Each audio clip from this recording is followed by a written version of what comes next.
podcast is live. We're a little early tonight. It's 11:55 here in Massachusetts. Johnny's on the other side over there. We're using our new system here with StreamYard. So Johnny will be operating the cameras as we go tonight. I'm the camera guy. That's right. Johnny's producing. I'm the one that runs. Yeah, I'm a producer, man. I'm a producer. So yeah, I think the new format's going along pretty well. I mean, I watched last night. It seemed to work out. It's a lot of work for you, Johnny, but my right hand got bigger overnight. You've been doing a good job, though. Yeah.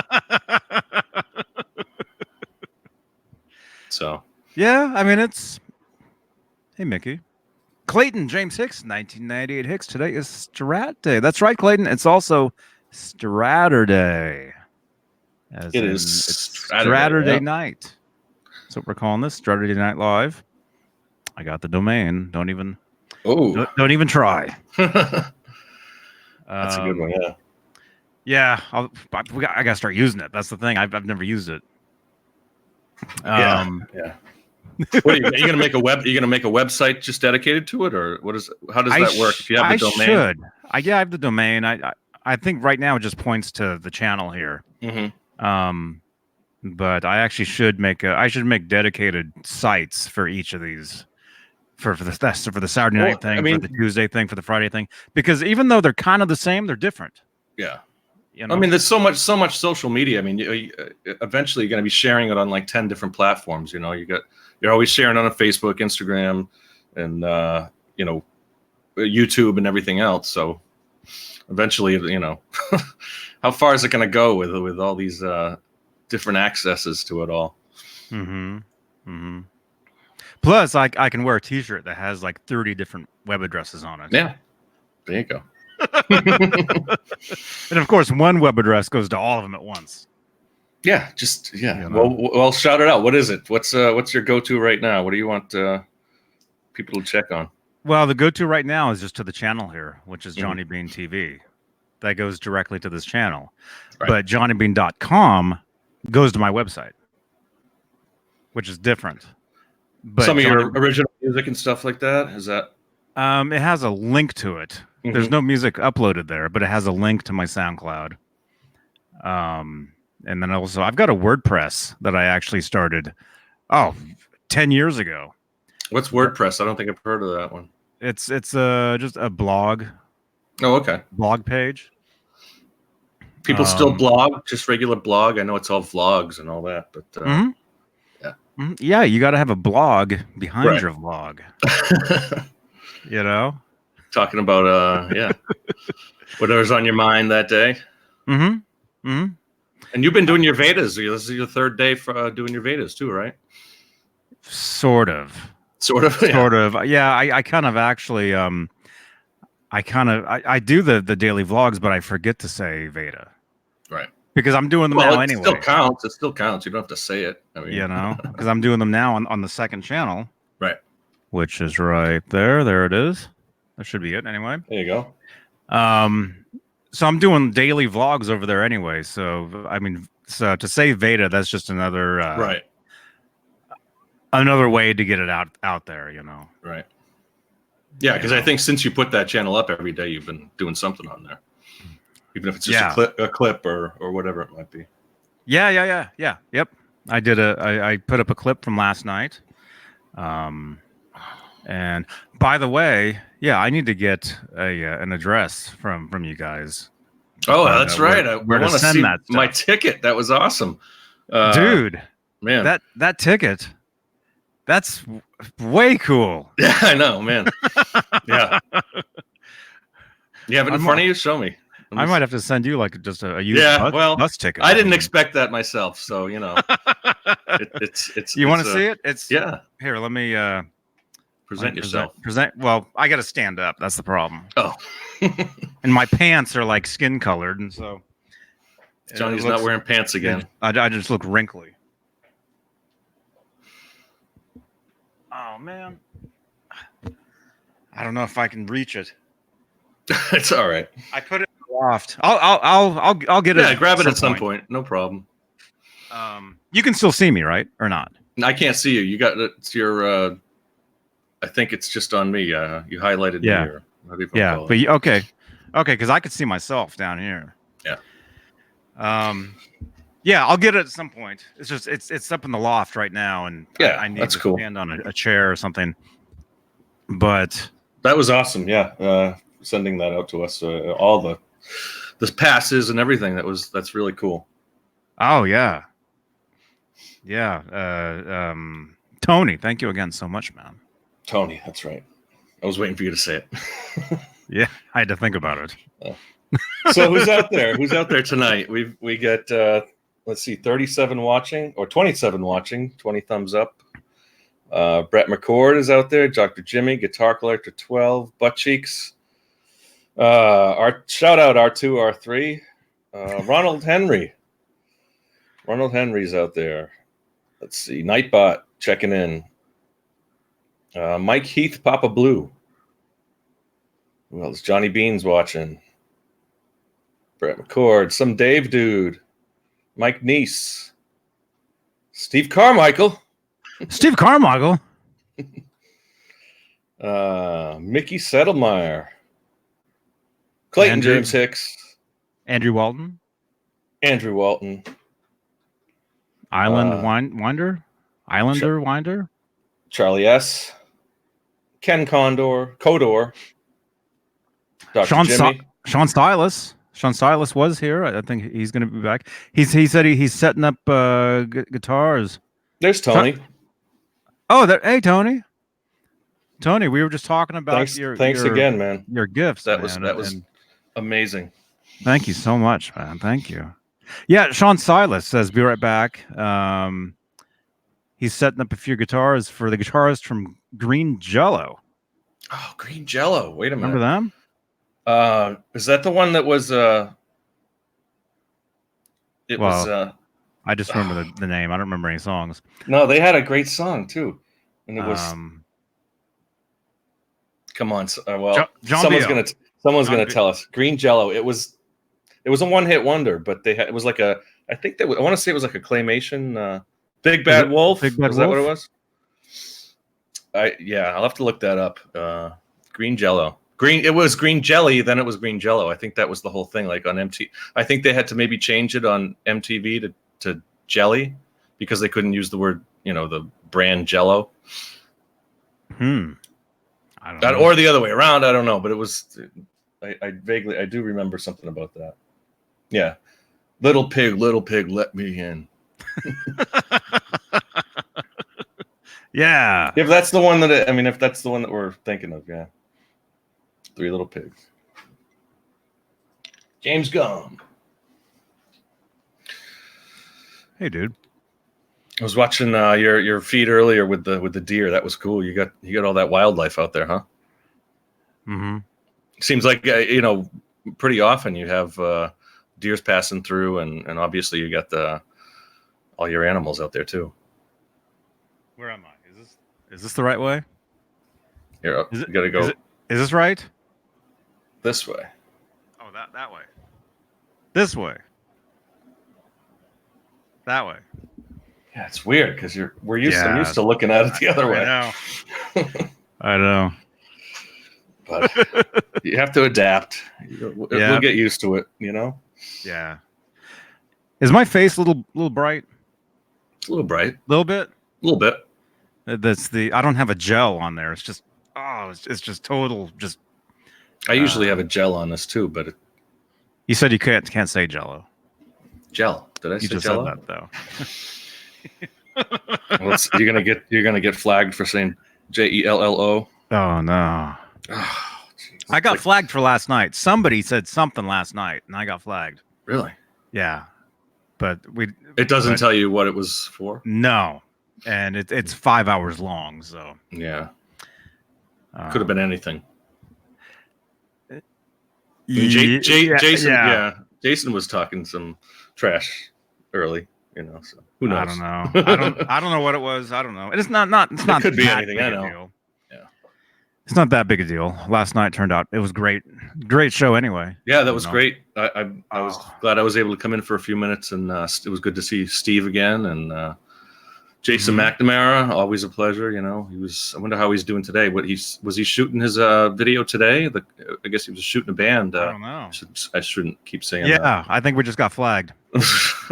Was he filming a band out there? There you go. There you go. That's awesome. Yeah, I mean, he was saying 50,000, a 50,000, capacity arena or something like that, or the stadium or something. Yeah, that's awesome. Yeah. Maybe I'm sure he'll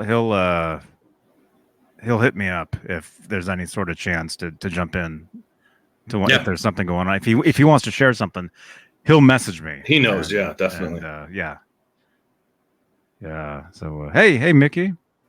Hey, Mark Dillon. Danny Alexander, hello. Soda Pop. Janice. Soda, sorry. Soda. Ernie Ball Sachs. What were we talking about? What? Yeah. I don't know. I haven't finished my whole salad yet, but it's okay. Yeah, we cut your dinner short. Mm-hmm. Actually, I ate the main stuff first. You know, had a kebab, some sort of kebab with potatoes and mushrooms and. Like, you mean like on a skewer, like a no, a Mediterranean type of thing, or yeah, but not on the skewer. No. Well, yeah, it doesn't have to be on the skewer. That's the shish kebab or the. Did you grill it or did you take out? That was made here. Awesome. It was grilled, I believe. But yeah, it was good. It was good. James, you're liking the new format? Yeah, we're getting used to it. We were forced to use this. So that's it. Yeah, so there's Hangouts are officially gone, huh? Yeah. I know I checked it on the 1st, and it was up for a little while, and I guess they must have taken it down yesterday or something. Mm-hmm. Or day before. Yeah. Yeah. So yeah, it's cool. We got a few different camera angles we can do, or not angles, but views. It's like the 1980s. You can do a star wipe, or you can do a clock wipe or something like that. Dissolve. You can. What other any? Can you do like a hat under my head or something like that, or? Not on this. We can't. But actually, if we were to use OBS, like I've been trying to get us to use for a year, I use it when I do this stuff by myself. When I'm sitting here by myself playing guitar, I'm using OBS. And actually, there is a feature where people can donate and get it's called they're called masks. Mm-hmm. And somebody can donate like whatever the amount, like $1 or whatever it is. And all of a sudden, the person that they're watching all of a sudden has a hat on. Oh, cool. Or has a mask. Yeah. Yeah, I know you were saying something about that. So it can be done. And maybe we'll have to try. Maybe next Saturday we'll try going OBS. And you can do the group thing with OBS. Yeah, I can feed anything into it. Basically, I mean, I could almost use this. I could almost use this with OBS actually. Then it would go from this to OBS to YouTube. It's got to go through all those different. Yeah, and that's all right. Awesome, Jay. He'll be here in a few. He says. Yeah, that's one of the reasons why that's one of the reasons why we're using this for now is because this is cloud based. Mm-hmm. This isn't hurting my computer at all. Oh, okay. OBS hurts my computer. Well, it doesn't hurt it, but it just takes some of the bandwidth. Works it. Yeah. Yeah. So, but, so there's some cool stuff that can be done, but again, that's through OBS, and we'll get that. We'll get that going at some point, Yeah. But we're still on. We're still here, so that's the most important thing. Doesn't matter, Yeah. Even last night, it didn't seem any different than Hangouts. Once you get used to it. So. To me, it did. I actually felt physically sick. Well, you were when we were done. When we got done with this, I actually felt sick. Man, because maybe it's because I can't just sit here. Yeah, I can't just do this anymore. Right. I have to be on. I mean, especially if you want to, keep your brain alert. Do that or like the presenting thing. I actually physically have to do that. Yeah. Whereas before it was automatically. There's got to be another system where it does it because it's such a kind of a simple thing to do it by voice, just kind of like a noise gate that, instead of the audio coming through, the video comes through. They've had that technology for, 50 years. Yeah. So it's just a matter of, there's got to be another system where you can do that. Yeah, I think there might be, but I don't know. We'll figure it out. We'll make it work. Yeah. It'll be. Yeah, it's not the end of the world or whatever. But yeah, I felt really just strange last night when we were done because, well, plus it was 5 hours. Yeah. so even though I took maybe like probably roughly an hour off. Well, it wasn't quite an hour, but no. I was able to get out of here for at least 45 minutes because we went to walk with Howie and stuff. But when I came back, it was cool. Yeah, I mean, so you can leave and we can keep the show going, which is whether even when you dropped out, we were still on. The thing is, that's one of the reasons this is cool, right? Because there's gonna be at least a month, not on Saturdays. There's gonna be another weeknight that we do where there's gonna be a month. Let's see, that's 4. There's going to be 4 episodes on the channel here where I will not be here. Okay. You go. You said you were taking a trip. I have to be somewhere else later in the summer. So, but with this, I can set it up. I can send everybody the link. Hey, you guys, everybody jump in. Okay. Message me when you're ready. And basically it'll just be like this. But who's going to, you'll be on the road and you'll still control it, or you'll be off the show and still control it? Is Johnny gone officially? Yeah, it sounds like he set the show up and then it's just me. So I'm assuming you'd have to probably have whoever you're going to have on, because I'm not going to do it by myself for 3 hours. So you'd probably have to have whoever else is in. Yes, already be in. I left. Right. Yeah, I left. But you'd probably have to keep adding people, or you'd have to do some behind the scenes stuff. Well, yeah, that's the thing too. Plus, so I can run this from my laptop. I think. Hopefully. We probably should have tried. Probably should have started it from there. I've got. Is that your new laptop? Yeah, my MacBook. Right there. Nice. Is that a brand new Mac? Yeah. Awesome. I got my new Mac about 6 months ago, and I'm loving it. Yeah, I've been digging this, and so it looks like there'll be at least 4 episodes on the channel here of one of these shows where I will not be here, and so I'll take the Mac with me where I go, and I'll start the show. I can zoom in, and I'll have it running. I just figured out how to zoom in, because my Chromebook, you can zoom in on the pad, like just zoom into anything. Oh, so I can zoom into the picture and I don't have to look at all the other side stuff. But do I really want to look at myself? Like, just no. Mm-hmm. That's one of the disadvantages of I don't have the little avatar at the bottom anymore. So it's just it's either all or nothing at this point. Mm-hmm. All right, so let's stop talking about the inadequacies of our new system. So it's all good. Oh, it's all good. It works, and it's we're still with you. And anybody got any questions? How's everyone doing out there? Yeah. What do you guys think of what's it called? StreamYard? StreamYard with the duck quack. Do we have a duck sound effect? No duck sound. I have crickets. I guess that's the most animal-like that we have. Yeah. Yeah, the watermark. And that's the thing too, there's many other features with this, but I'd have to do that, Mm-hmm. So we'll see. Yeah. We'll see what happens, because I knew eventually I would have to start paying to do this stuff. Right. You know, eventually I knew Hangouts was I knew a long time ago Hangouts was leaving. Yeah, they've been saying it for months now. You know, and we, I was a little skeptical, but because Google is such like a solid, company, it's amazing. They'll just take something down, but like you said, now you'll have to pay for it, I guess. Yeah.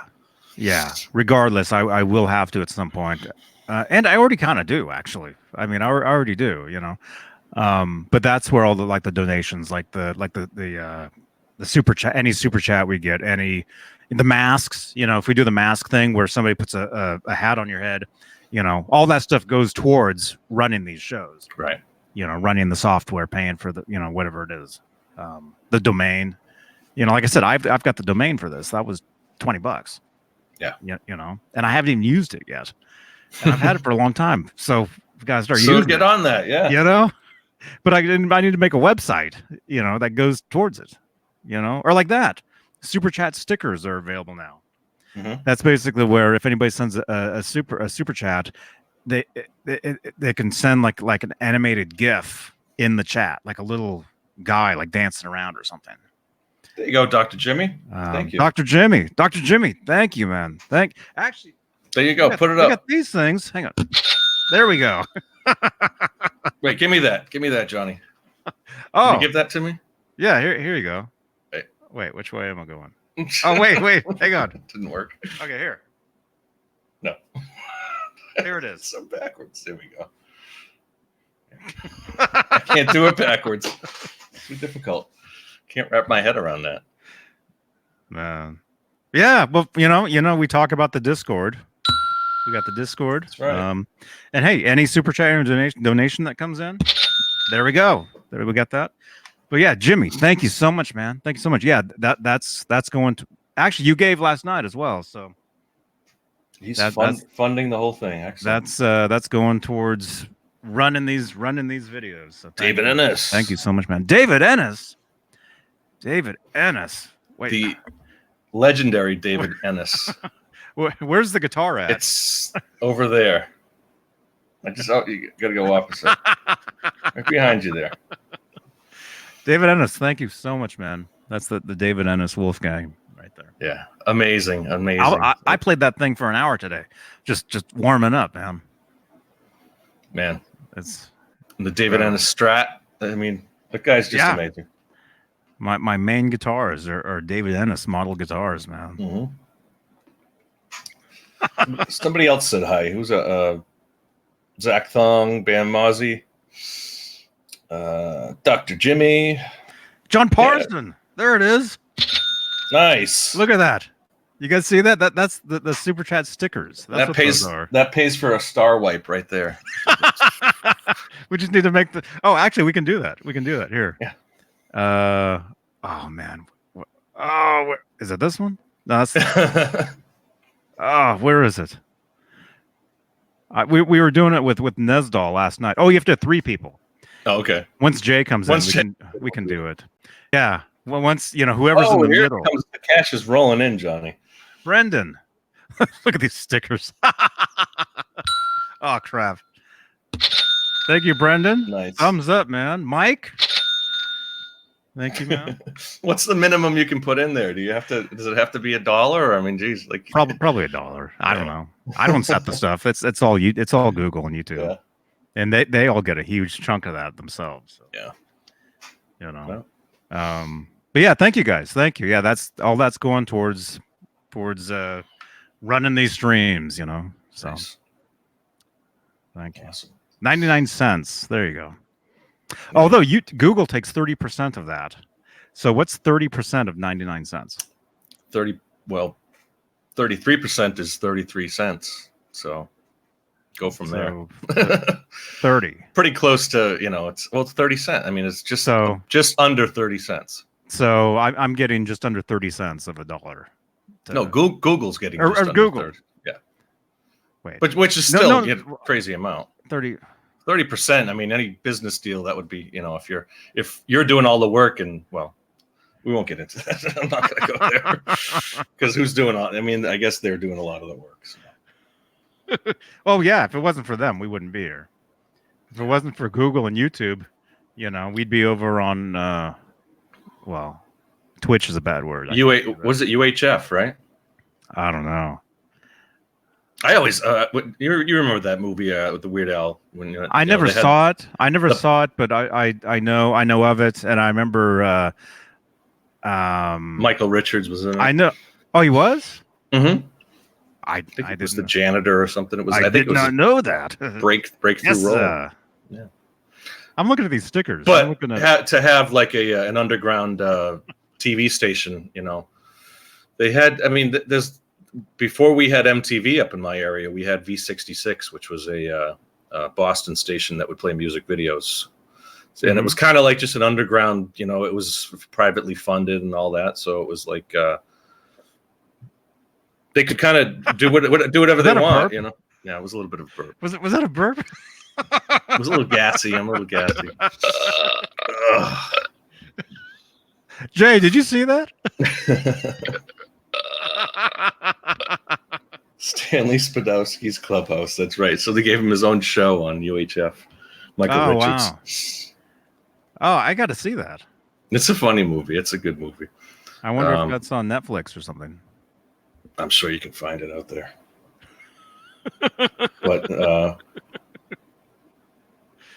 yeah, used to tape videos off V66. Yeah, that was like kind of the alternative, the poor man's MTV in the day.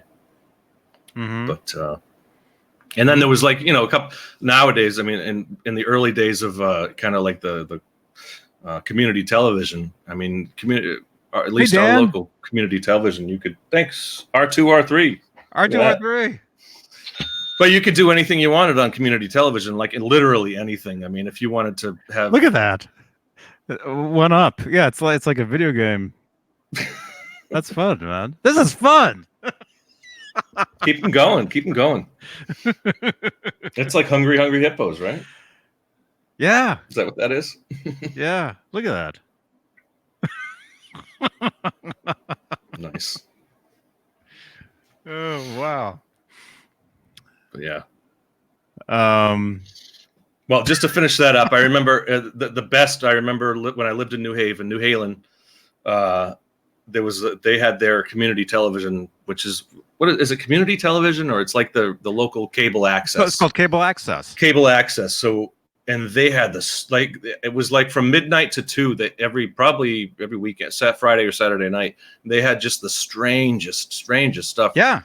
I remember there was a guy who, like, for a solid hour, all he did was said, it was the Beatles, "Hey Jude," and he just said, "Hey," for a solid hour. He was just sitting there, "Hey Jude, hey." It's just an old guy like sitting there, and it was like low quality video, but you could do that, like, and it was just, it was probably a good. I say it was an hour. It was probably like a half hour of this guy but that was it. That was just a guy singing "Hey Jude." He wasn't even singing the song. It was. Was this in the 90s? Yeah. Yeah, I remember when I lived in Lincoln, Nebraska.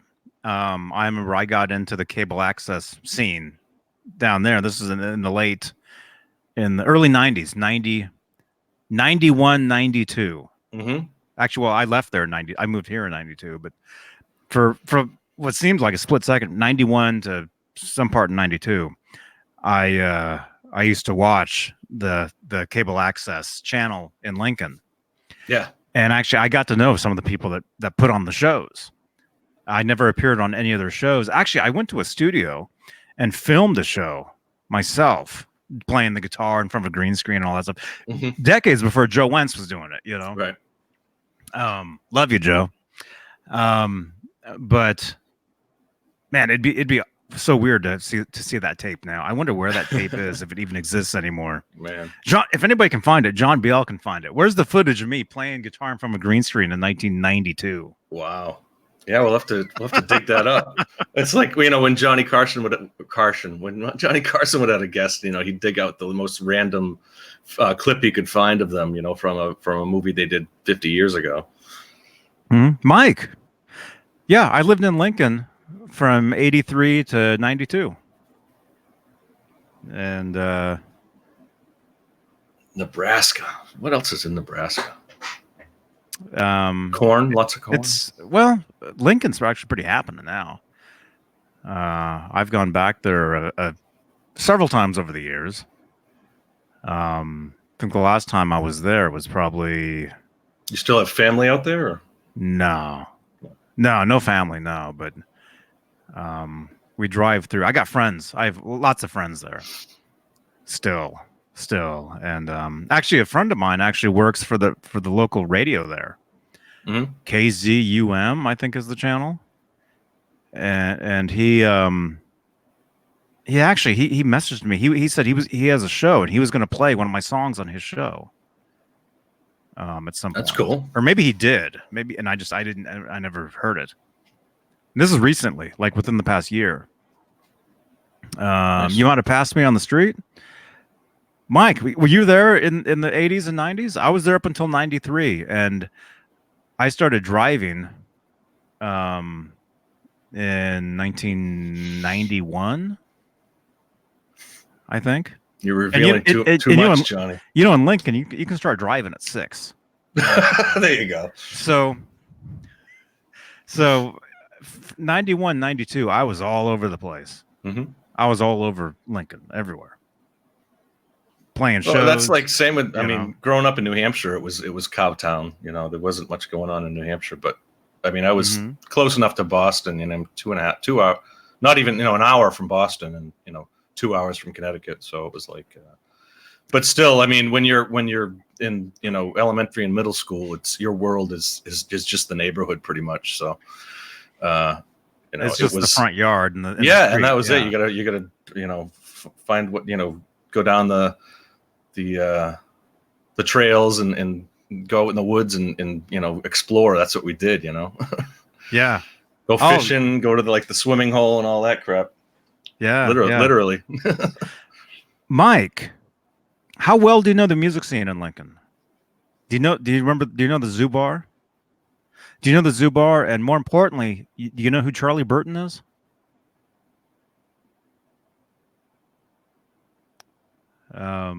Anyway, one of the biggest rock stars out of Lincoln, Nebraska was this guy named Charlie Burton. Mm-hmm. And he still lives there, actually, and he's still rocking. What would we know him from? Any thing? No. Nothing. Nationally, unless you knew who he was, you wouldn't know anything. But since I grew up, there, and I got to know his guitar player really well when I was a kid, and still friends and stuff. But they're all still there. They've all lived there their whole lives. Although the guitarist, he's actually from out here. He's from California. But he moved to Lincoln, I guess, when he was a kid. You lived in Omaha, okay, Mike. Then if you wait, are you there now still? Do you remember a band after Charlie Burton? After that band broke up, the other band members, the guitarist, drummer, and bass player, they formed a band called Shithook, and it's all one word. So technically, I didn't swear. Okay. They must have gotten a lot of work. Yeah, but Mike, do you remember them? They've played. Well, they go by S Hook as well. Oh, there you go. They've played Lincoln and Omaha every weekend for since. Oh man, Well, I remember he gave me their CD to give to Desmond back in '98. Anyway. Yeah, the local bands that made it big. We had, there was always those bands that never made it out of. We had growing up. Groove Child was like the local band that kind of, and they had they were played on the radio a lot. The New Hampshire stations would play them. The Boston stations would play them, and during like the showcase nights where they would showcase local bands. But and they were. Uh-oh. Are we both frozen? Am I frozen to you guys? Okay, John BL is frozen. You guys see that, right? I'm still here. Now what do we do?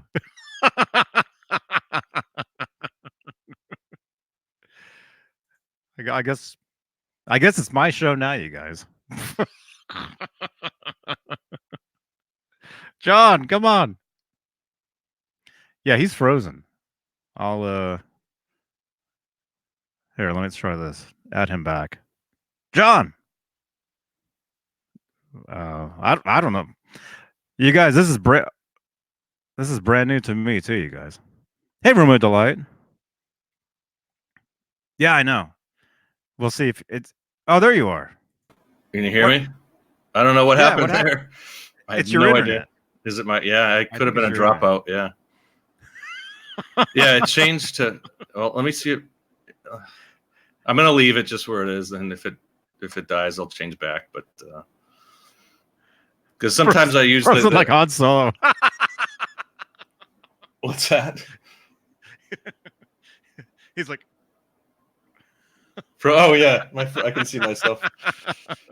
That doesn't make sense because wasn't Han when he was His hands were he was in handcuffs cuffs down there. Yeah, when he went down, and then when he freezes, he's like this. Well, it was such an intense experience that he broke out of the handcuffs and was like this. That's what happened. You think that's what happened? Because How when else can you when explain it? he was defrosted, at Jabba's, wouldn't the cuffs have fallen out too? Yeah, they weren't as on top of things. I guess it's a back movie. then. It's a movie. They can do anything in the movies. But that's one of the greatest movies of all time, even though it does have its Jedi flaws. No, Empire, when he was frozen, But he defrosted in Jedi. He defrosted in Jedi. Jedi. Jedi was good, but Yeah. Anyway, I don't know what I was talking about. Did you what happened when you froze? Both screens just went to the avatar, the blank avatar, and it was like just a like that hour, like the Mac hourglass, but it was just like the swirling, kind of thing. He's like, so I just refreshed, and then it let me back in. I don't know what happened, but oh man, yeah, because you froze. Like go back and watch. Yeah, well, as soon as it happened, I checked my battery full. Sorry, YouTube. I checked my YouTubes. And you saw that you were just like you froze like this. Yeah. So anyway, let's talk guitars and music. I don't know what I was talking about before I left, but I have no memory of it's almost like 5 minutes ago. Time warp. I think I was frozen. Yeah. So, but over the last, I kind of binge watched the Beatles anthology, which was a documentary that they released on video, and it was premiered on I think ABC or one of the major networks back in '95, and it was like back then. I mean, in '95, it wasn't like it is, with a million channels. It was 57 channels and nothing on, basically, in that day, if you remember that. 90s? Yeah. So it was, but it was the for 5 days in a row they would play an episode of it, and it's an 8-hour documentary, at least 8 hours. On what channel? It was on like ABC or something like that. Okay, this was back in '95. So it was like one of the ABC's things where they were doing. Remember when they would play a movie over like 3 nights? Exactly. Yeah. And they'd play like when Superman the movie was on ABC. It was over like so many nights. I remember that because they didn't want to. Whatever they probably made a deal with the studio. They didn't want to cut anything out. No. Plus, there was all that added footage. There's actually that you're right. That was the alternate version. You ready, Jay? Yeah. Can you hear me, Jay? Hello. Are you ready? Hello. All right, here you go. Here's Jay, everybody. Ladies and gentlemen, let's rock, boys. 7 over 8. It just got tighter in here. I'm in the middle, man. Good thing I'm wearing a thin shirt. Oh, you want to do that? Okay, ready? Oh, John, hold my beer for me. Well, here. Can't. I'm under. There we go. Come on. What about pop me? All right, hold on. Twist off. Almost. We got to work on that. That's all right. Yeah. But it'd be like this. Go ahead, John. Go ahead and push each side. There you go. Perfect. And then pull it back in. Close enough. All right, stop it. You're wasting everybody's money, all that super chat money. What are you drinking, Jay? Nice cold Modelo Especial. Oh, man. My rum and Coke. Or rum and Mountain Dew. I got to go rum shopping, man. I only have Kraken, and I've did too much of it the other night. I'm still... That's better. I don't want to be in the middle like that. You did too much Kraken the other night? The Kraken. The Kraken is heavy metal, man. That's the real deal. So, how's everybody doing, man? Good. Awesome. We were talking, I don't know what we were talking about. He froze. I saw that. That's why I was like, oh, I got to come in relief now. And save us. Yeah. No, I was talking about the Beatles. Yeah, I had to come in and ruin it because I couldn't stand listening to it. Yeah. So now we can talk about Metallica. Fine by me. Nesdal ain't here. He won't care. R2. Thank you, man. There's a button on here. Who wants to talk about Tool? I'll talk about Tool. Their entire discography is now on streaming platforms. And within 24 hours, every single one of their albums was top 10 in streaming. That's awesome. And their new album comes out the 31st of this month, I think. I haven't followed them in years, but I definitely the the 90s stuff. I love that.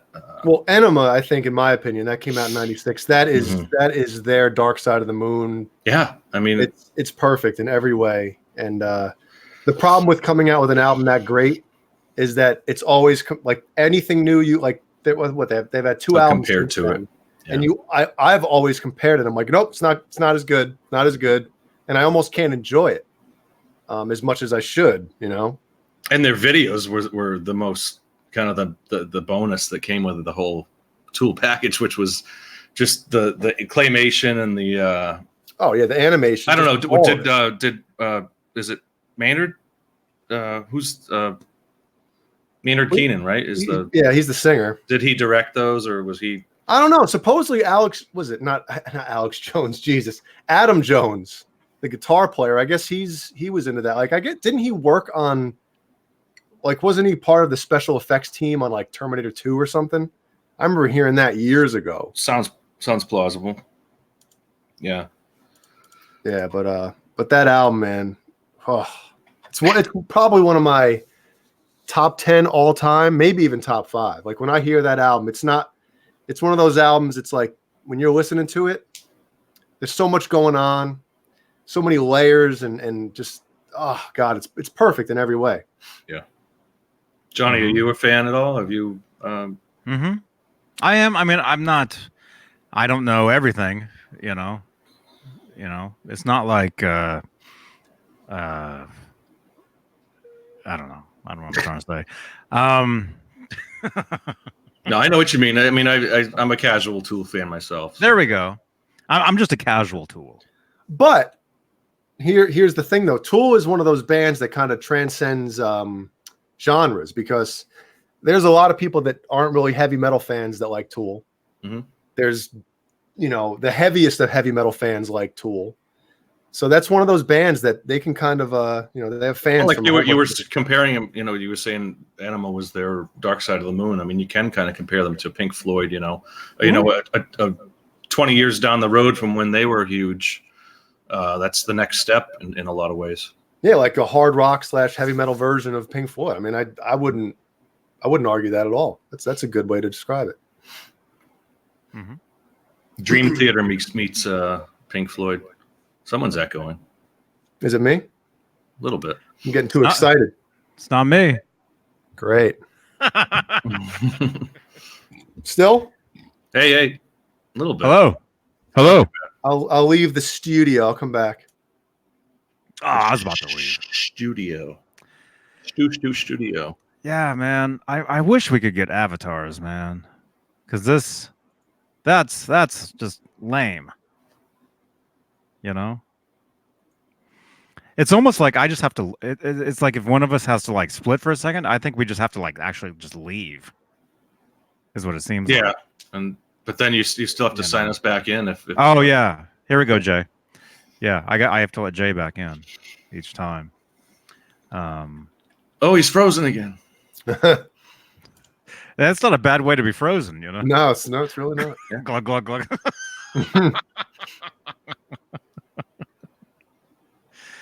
Oh, Phil. Okay, so the paid version you can have avatars. Well, that would make sense. Okay. Well, yeah. But don't you want to make sure that this is something we're going to be? Well, I guess you could pay for a month and see if it actually works out and you like it. I think, yeah, you can just do. Well, of course, if you pay for a year, you save like 60% or whatever the thing was. But yeah, thanks to Dr. Jimmy, yeah, we pretty much, and thanks to you guys, yeah, we pretty much got like a month covered from last night and tonight. Yeah. So what the hell happened? Yeah, everyone's been donating. Oh. So I think maybe I can try doing a month and get us some avatars. No, I mean, I think it'd be cool. You do a month, and if it's something that you want to stick with, and that we all think is like, yeah, this works, and see the feedback, then what does it cost to do Hangouts if it's going paid now for that? Is it cheaper to do that, or is it who knows? Maybe you want to go. I don't think that's. Well, there is no Hangouts. Hangouts. Oh, I thought you were saying you had to pay for it now. It's gone, but I think what they're doing is they're trying to get people to use they've got a couple other services that are paid services. Actually, one of them isn't. One of them's called Google Duo, and that's basically just a one-on-one, like video calling service. I think, yeah. Nesdal and I, we tried it, and we're like, nah. I don't think that's going to work. There's one called Google Meet. MEET. Ooh, let's try that. MEAT. And I think that one's paid. That one's paid, but I don't think it streams to YouTube. But like I said, though, it doesn't matter. If we use OBS, we can stream anything to YouTube, whatever it is. But like I was saying, though, this is in the cloud. This doesn't work my computer. OBS works my computer. And if we're doing 3-hour shows, that's my computer, working 3 hours. It's going to sound like a weed whacker. Did you see, where the frick did it just go? Damn thing's moving. Phil Mosley said, I guess for this, you might have read this already, but you can have overlays, custom branding, and other stuff. So that would make it a little more, I guess, the production value go up if you have your own logo and stuff like that. Mm-hmm. Yeah, I see the stuff. I see it all sitting right here, but it's all grayed out. It's like it's teasing you. Yeah. It's like, come on, Johnny. Come on. There's banners here. We're just waiting for you. Does it allow you to actually mess around with them and design them? No. Oh, okay. I click on it and it tells me, come on. It tells me that, but then John Biel freezes for that, and yeah, he said when he froze, like everything he got spinning circle. Yeah. But I don't know if that was on his his I'm internet. Sure that was on mine because I started the show on one connection and then now because actually when you came back you were fuzzy. Am I still was a woman right now? No, you're fine. Oh, when you came back you were kind of fuzzy. Yeah, I'm showing medium strength. So at least medium strength works anyway. Well, that's not going to work for Google Meet. Medium strength now, man. when you go on Google Meet, you got to bring it. Yeah, I guess so. You got to be like Arby's. Oh. You got to be RBs. I have the meat. Oh, that's right. Yeah, we have the meats.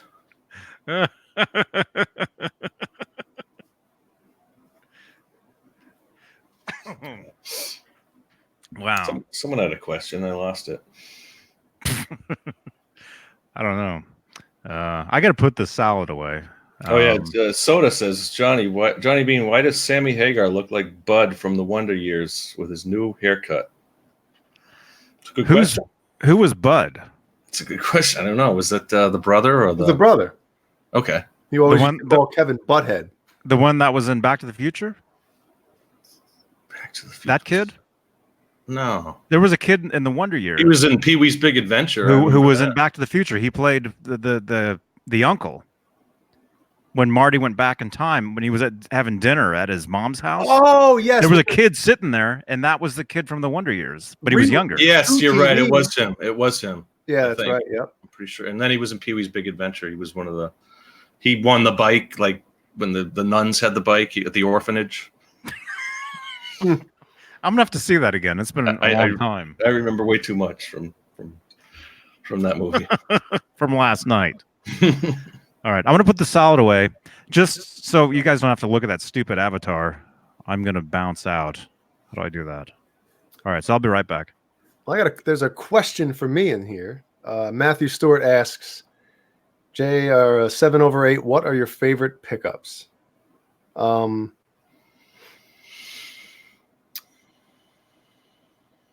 this universe, that one. Is my thing blocking it? You can't even see the damn pickups, right? Is my little tag blocking it? The tag's blocking it. So, my favorite pickups in a guitar that I have, at least, DiMarzio, Evolution, and the Air Norton. Air Norton in the neck, I think, is probably my favorite neck pickup on the planet.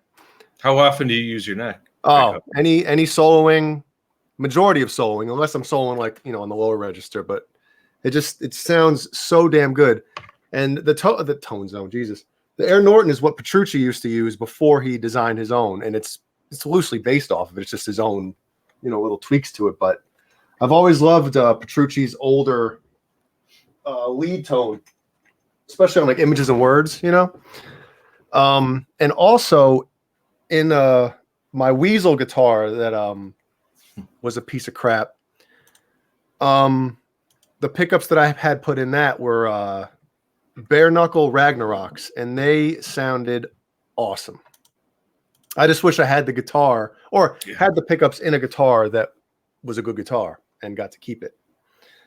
So you'll use those in the future, I'm sure. Yeah, yes, I will. Because they're like a super high gain pickup, super hot. But I couldn't believe how like clear they still were, and they cleaned up really well. When you split them, I was like, Jesus, these shouldn't work like that. Very detailed. Nice.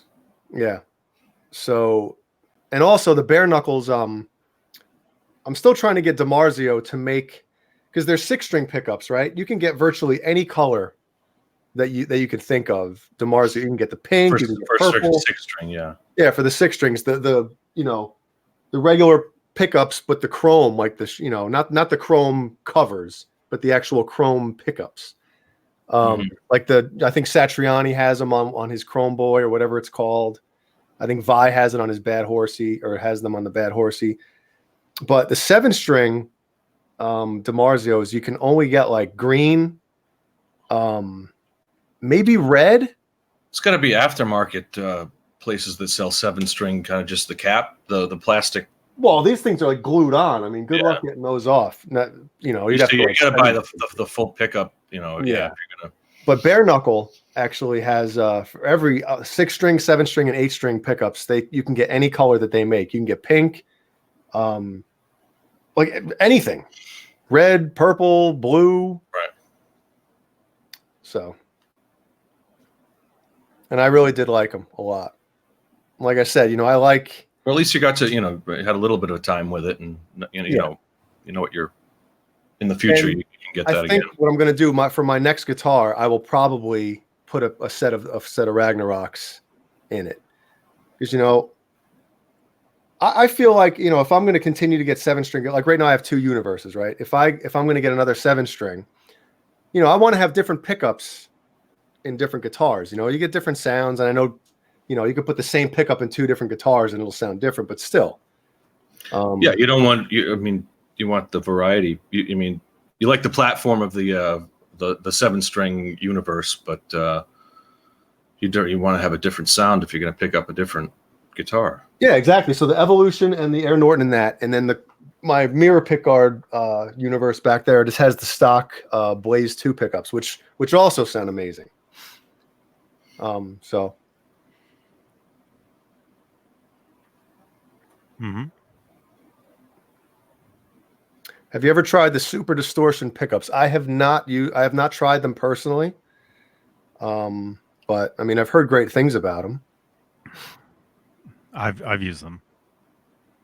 Was that a kind of Ed's creation? Did he have a hand in making the Super Distortions at all? I'm thinking the Super Distortions were run before him. Because see, they're saying that Kiss, that's what Ace used. I'm thinking the Super Distortion was a 70s. Was a 70s. Makes sense. Anyway, I've used them, and they have a certain sound, but a lot of feedback, very microphonic, and just kind of a real. Listen to Ace Frehley, Kiss from the 70s, and that's a lot of noise. I mean, if can be, yeah. It's just kind of a like a brittle sound. It's not, it's not like the warm sound that Eddie always talks about. David Allen Wright says, doesn't Pariah make custom 7-string pickups? He does, but the last I checked with him, because I wanted to get some Pariahs, but he did at the time. It might have changed, but he wasn't able to get blue when I ordered those blue pickups for that Weasel guitar. The Weasel. The Weasel, but they should hire Pauly Shore as their spokesperson. Hey, do you want to get wheezed out of a guitar, bro? It's like the Geico Gecko, but it's the Weasel. Mm-hmm. Wow. And I know, a lot of people, they love the Tone Zone is like, a lot of people's favorite pickup.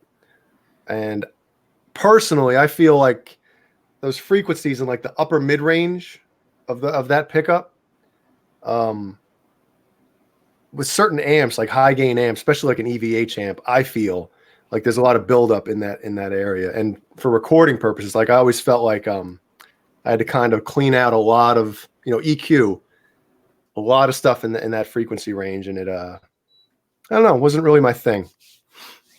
I think those pickups work better with maybe like not super high gain amps. The Tone Zone. But like I said, you could put them in a different guitar and they'll sound different. So. Mm-hmm. The tone. Oh, I was thinking about that Humbucker from Hell. No, not that one. The one that I have.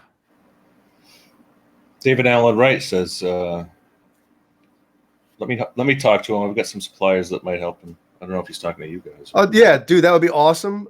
Because my original idea when I talked to Sean from Pariah was to get 7-string Pasadena 7-string. Which one is the modern day, like the Wolfgang pickup? The white, the black, or the red? It's one of them. Somebody in the chat will know. David Allen, right? David knows, yeah. So that was my idea. Is like, dude, I'm gonna have 7-string Wolfgang pickups, But he could only do like black, the basic colors, and maybe even green. But I was like, I'm not gonna, I already have a green pickup in this. I'm not gonna, do it in another one. Mm-hmm. Hey, Scott. Welcome. Hey, Scott Nickerson. Scott Nickerson. Ron John, I'm with you, dude. Tone zones sound honkish and a bit brash. The brashness I totally agree with. But maybe with, an older, like, 80s amp or something like that. Or early 90s amp. But the ones nowadays, they're so high. They're so high gain. Mm-hmm.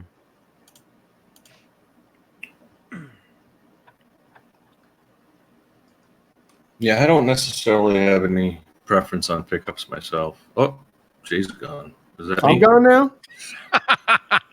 Really? What just happened? No. Did you lose me? Or was that Jay? What happened? I wasn't looking. I think I dropped. Did I drop out again? You're still here. All right.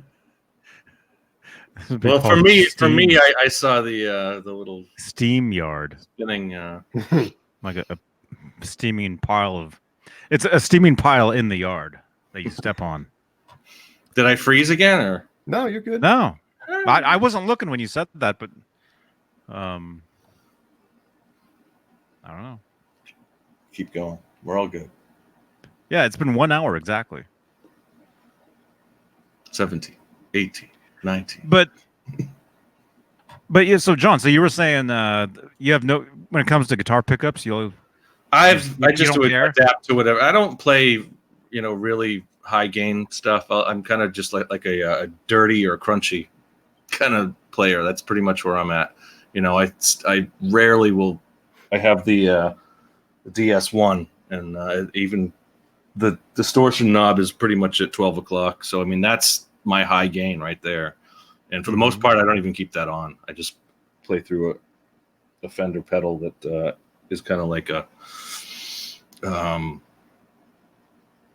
one of their old combos, like a Bassman or something like that. I don't know what it is. Oh, the one that looks like American. It's an American metal. Yeah, it's like an American metal pedal. But even that, everything's at 12 o'clock. So it's just, when I turn the volume on the guitar up, I'll get as much crunch or it's not even distortion. It's just dark. I mean, dirty. Well, what amp are you using?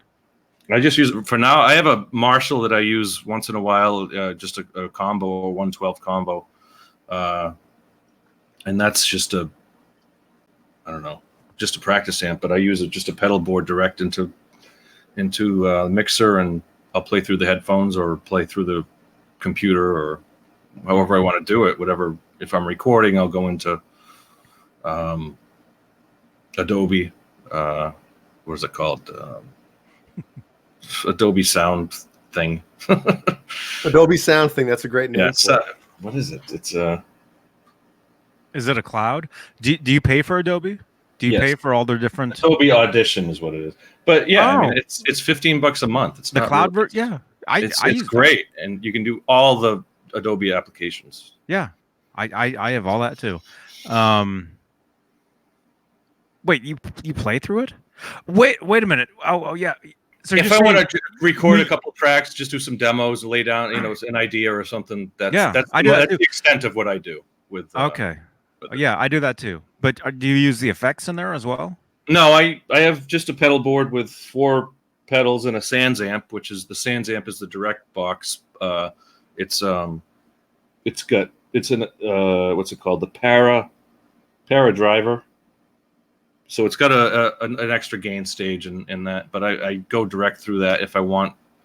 I don't use the distortion on it or anything. So just the basics. I got the basics. I go through a DS1 to a MXR Phase 90 to a Univibe to a delay to an amp emulator, a little reverb, a noise gate, and then a direct box.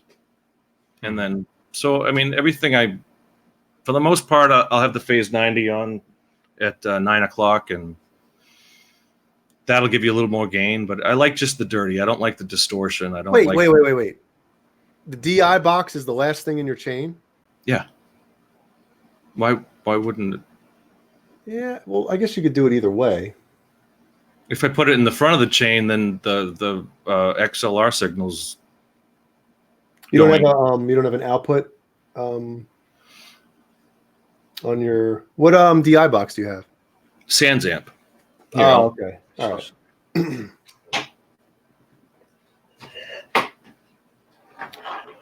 It's dirty as hell. Oh, look at this. Oh, okay. All right. Now we're getting good. There you go. It's dirty. Yeah, it's John, go ahead and freeze. Freeze like that.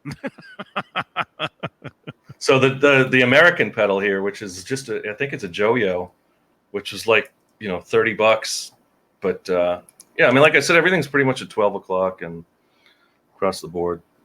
The Univibe, I still haven't really got a great sound out of that as far as so I use it just as a little tremolo and like I said, I mean, for the most part, I'm sitting here, I'm watching a movie or something, or watching TV or something, and I've got the guitar and the headphones on, so I've got my mix into it, and I'll play along with whatever, whatever inspires me. It's not like I'm learning anything. I'm not sitting there learning songs. I'm just playing along to whatever I can, or occasionally I'll make a demo or something to lay down a few tracks, and I got the keyboard here and drum machine over there, and so it's a basic DAW setup. Well, I guess the way you're running it, and the reason I guess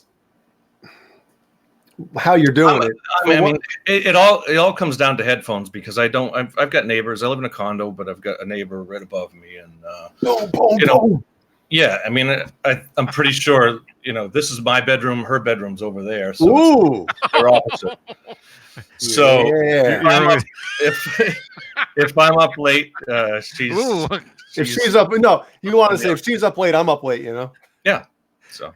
Well, I wish I was Superman. I had the X-ray vision, just look straight up. No, it's not quite like that. It's not ideal, but for recording purposes, though, your guitar is going to go right into your DI box, and then into the mixer, or then I can go to my Tascam.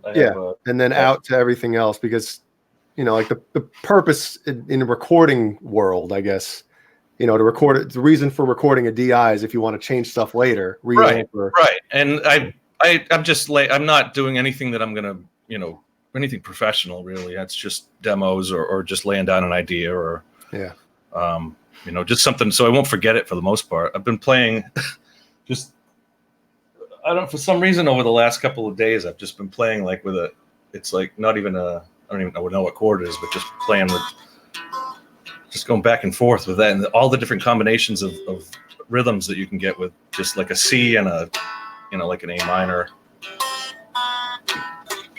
That's Metallica. Hang on. It's like the mood. You're gonna. That was unforgettable. Well, I heard. See, that's how good I am. That's how good I am. I can just whatever you want, just like that. I'll get you flagged. Now that's the second time tonight you've gotten us flagged. Can't win. I can't win. Anyway. Do we have any? Do we miss any questions? But anyway, it works for me. That's just the setup that I use. If I'm going to go out and jam with someone, I'll bring my combo and just play. I think it's like a 50 watt or 40 watt or something like that, and it's enough to compete with a drummer who's not playing too loud. So yeah. Compete with the drummer that can't. That's not there. So, somebody said get another beer. You're friggin' A, right? Soda asks, how does one know how to set the right tempo for a song? That's an awesome question, and I'll tell you, yeah, it's one of those things where it's funny you talk about tempo, because I it was just. I don't want to cut. Am I cutting you off? No. Well, you might as well finish now. You heard it. You heard a tempo coming from upstairs last night. No, you finish up. Go ahead, Jay. I'll talk about it later, because it's not necessarily 100% related. I don't know. It's just a feel thing, man. It's you play a song. Sometimes playing it by yourself and then playing it with and then playing it with a band. It's different things. But sometimes, I'll have bands send me demos, and I'll be like, all right, guys, this song, you got to bump this thing up. It's dragging a little bit. Or sometimes there'll be a song where they're playing it too fast, and it's like the groove is gone. And the perfect example, if you ever want to know about the Black Album demos, for instance, any Metallica fans out there, I'm sure you've heard them. A lot of those songs, especially like Sad But True, for instance, too fast. And Bob Rock said when he, during the whole interviews for that, was like, my main thing was like working on tempos. And there's a lot of songs where it's just like, if it's too fast, they really, on that album, they dissected it too. So it's a tricky thing, man. It really is. But if you watch some of the when they were mastering it, or maybe when they were mixing it, Lars talks tempos, and he's like, it went from 120 to 122 back to 119. They really dissected their tempos in that album, because I guess he was listening to a click or something, or they were But I mean, literally within a couple of tempo marks, they were I really do that. Right I down do to that. I set tempo map tempo map for songs, and that's a great thing to because rock and metal, like hard, like I shouldn't say rock and roll, but unless you have a drummer that's super tight. But in today's day and age of like, with digital audio, editing. Oh, everything that's on, the pop stations is click tracked. Yeah. But So, to put the human feel into it, because no drummer can play perfectly. It's impossible. Nobody can. So what I do is I'll go through and you have a starting tempo of a song, and then you're going up to like the pre-chorus, and then once the chorus hits, you bump it up a couple of BPM, and then when so you kind of, it's an ebb and flow to the tempo, and it just adds energy. mm-hmm. The human like when you're listening to it, you might not even notice it, but you feel it unconsciously. You're picking it up, yeah. You're picking it up, and I love stuff like that, man. I was going to say I was talking before you came on, Jay, watching the Beatles anthology, and they were talking about that, and it was the live tempo, how fast like some of the live tempos got when they were kind of. I mean, everybody knows the story of the Beatles, and they could never hear themselves on stage, and it was all the girls screaming. So they would kind of, I mean, before they knew it, they were doing double time for just about every song. Yeah.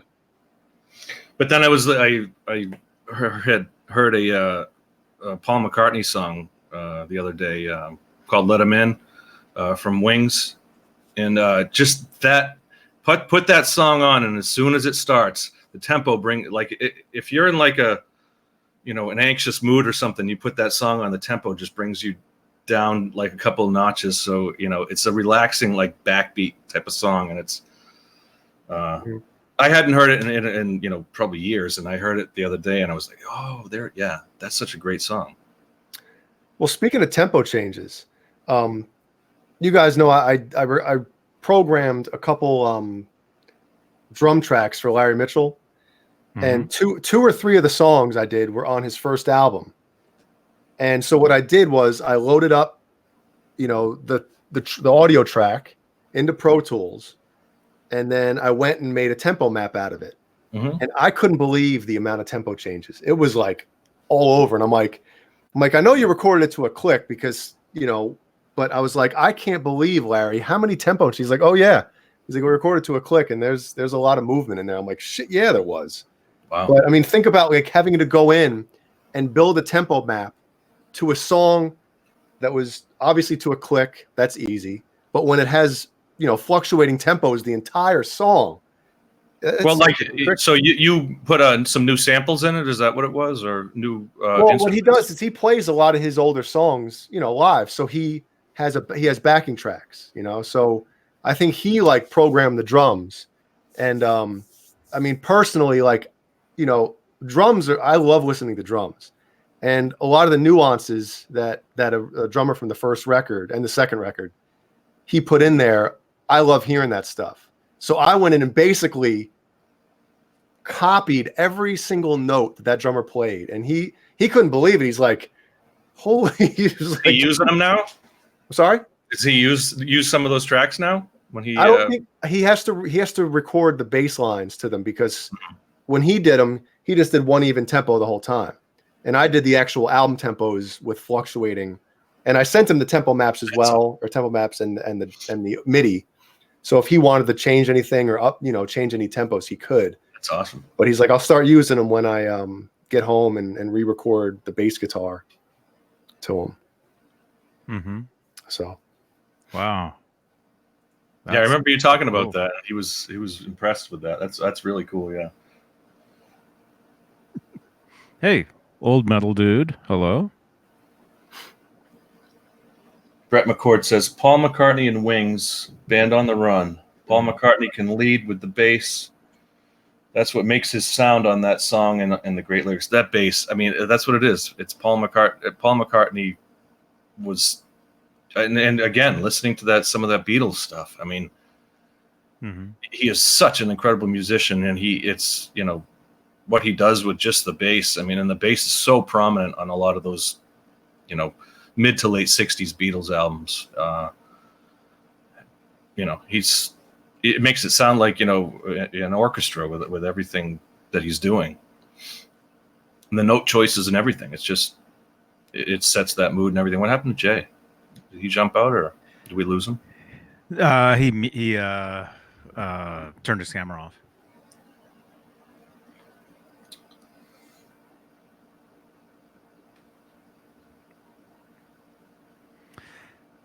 Yeah.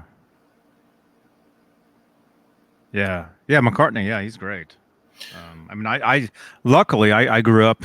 You know, my mom played a lot of that stuff for us when I was a little kid. Well, that's what I'm talking about. So I had to listen to it, and so luckily I know it. Now, when I heard that song again, I mean, I'm sure I've heard it in the last several years.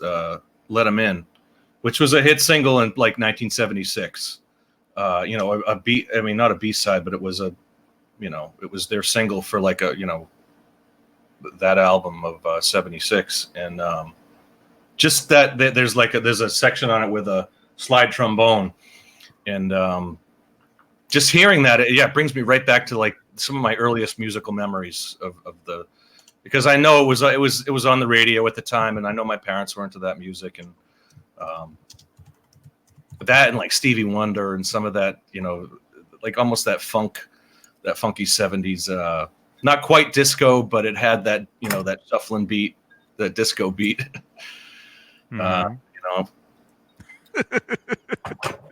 yeah, it's everybody went disco eventually at some point in the once Kiss went disco. Late 70s. Shit, man, listen to some of the Van Halen drum beats on like Fair Warning. Yeah, push comes to shove. That wasn't disco. That was like. Well, what I'm saying, it has a little bit of that influence in there. Absolutely, yeah. Mm-hmm. They were playing disco cover tunes. In the absolutely. clubs. Everyone was. You're right. Yeah. Talk about something that went in and out.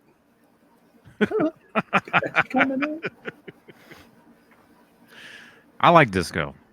I dig all of that stuff. Yeah. You know? Like you say, everybody had their disco. The Rolling Stones had a disco tune. The Queen had a couple disco tunes. Kiss, I mean, everybody. And even like, Van Halen had their disco-esque hits. Well, I wonder what it would have been like, because, you know, we were all, I think all three of us, we were, you know, too young back then. Me especially, you know. But imagine being, well, I'm sure there's somebody in the chat here who can tell us, being a huge Kiss fan back in the day, and then all of a sudden Kiss, you know, comes out with some songs that sound like disco. Yeah. You know? And I know, you know, I would assume if you're a huge Kiss fan, you know, you'd be like, F disco, you know, this isn't cool. Yeah, I would have been pissed. You know what I mean? Yeah. Well, Kiss was a top 40 band at that time. I mean, they were, you know, along with everyone else. I mean, it was in the record company probably pushed them in that direction. So like, I mean, that was rock for a couple of years. It was that disco beat, you know. At least you had to put a couple of songs out that fulfilled that for you. Queen did it, you know, the Stones. Mm-hmm. But you know what I mean though? It's like, you know, you're into this rock band, and all of a sudden this new fad comes out, and all of a sudden they're making songs that sound like that fad, you know? Right. And you know, because like, let's say, well, it was almost like when, you know, let's say Van Halen, you know, they were always, you know, always just Van Halen. Yep. But I mean, I guess I can kind of see though, when I know, you know, you got all the Roth, you know, all the Roth guys, you know, people, they're like, you know, when Sammy joined, some of the stuff was more. It was pop, more pop. More pop. So maybe that's the same kind of thing. Well, you know? you could kind of see it, I guess, when 5150, 0812, like it got a little keyboard heavy there for a little while, and maybe that. But it's still, you know, Alex Van Halen still sounds like Van Halen. Still Van Halen. That I think is the beauty of Eddie Van Halen's songwriting, is even if he is influenced by, you know, popular music or whatever, even though he says he never really listened to this stuff, but obviously there was something going on around that era with the keyboards and everything, but it still sounded like him. And that I think is why Van Halen stayed as big as they did for as long as they did, is because it still sounded original. You could tell they weren't trying to like rip anybody off, and it sounded like them. Mm-hmm. Man, yeah, there's so many bands. You know, Van Halen inspired all these bands that came out after them, and they were all doing their thing. And then Van Halen is really the one that survived all of it. Mm-hmm. You know, it's like when Nirvana, when grunge came out, all these other bands just vanished. Van Halen was still there. Well, what other bands that came out in the late 70s and came out with a hit album like Van Halen 1? You know, it wasn't number one, but it was a fully successful album, platinum. And, you know, what other bands lasted through, you know, well into the 90s? It's not, I mean, Aerosmith is the one that comes to mind to me. And that was the early 70s, and they're still huge. I mean, to this day, but there's not, like you say, I mean, there wasn't a lot that made it through the hair band and made it through the, you know, from glam to hair band to the, you know, like the rap metal stuff, all the different genres that came up along the way, grunge and everything. Yeah. And they didn't, you know, I mean, as fans, we saw them adapting, but they didn't adapt, you know, they didn't change their style. Like you say, I mean, they'd have a keyboard tune and they'd have a ballad here and there. But it was, immediately recognizable as Van Halen. Yeah. And I think, but I'm sure everybody that ever watches this will agree with me, that when you have a hardcore fan base, right? If you vary from that, from your style that your fan base loves, if you all of a sudden are like, well, this fad is coming in and this is what's popular, so now we're going to change your hardcore, you're going to lose your hardcore fan base. Mm-hmm. And the new fans, they know how you used to be, and if they didn't like it, they're not all of a sudden be like, "Oh, that's cool." Like, I think, what was it? Somebody like talking about Warrant. It was the same type of thing. Like when grunge came in, they tried to like get heavier and stuff, and then they ended up losing their fan base. And then the grunge fans were like, "Dude, Warrant? I'm not even, you know." They're like, we remember you guys. Come on, you guys aren't man. We don't like that stuff. So you almost like you basically like, you know, commit like career suicide by doing stuff like that. Yeah. But then again, how much of it is the record companies pushing in that direction? I mean, by that time, Van Halen could do whatever they wanted for the most part. But a band like you know, Warrant had to follow the trends because, you know, they had a successful album on the cusp of the hair band into grunge, you know, and then I would think that their producers were probably pushing them, and you know, I mean, who knows what it was, but that's the thing. Van Halen was like, you can never really label them into any era of music. It was like they never really went hard into any type of fad that was happening. You know, I never considered them a hair band, except for like Roth on like 84. Like he was getting there, you know. No, that wasn't even 84. Wasn't even the hair band era. It was the very beginning. I mean, Motley Crue was the biggest. It was the beginning of that. Yeah, it was the beginning of that. And they survived, which is crazy, right? I would say Dave on his solo, you know, 86 and 88 was hair band. But dude, look at some of the outfits. Spandex. Yeah, man. You know, the jock strap outside of the leather pants, or the spandex pants. The chapless strap or the assless strap. Yeah, the assless chaps. Yeah. Van Halen never did makeup, which is awesome. Metallica did makeup after grunge hit, which is just strange. Yeah, with the eyeliner and stuff, right? The guy liner, yeah. Eyeliner. What was it? Friends don't let friends get haircuts. Mm-hmm. Was on the back of his, or the bottom of his base, or the back. What was it? Alice in Chains, right? Yeah, Unplugged. Mm-hmm. Yep. And I guess they were in the audience for that show. Yes, they were. Friends don't let friends get haircuts.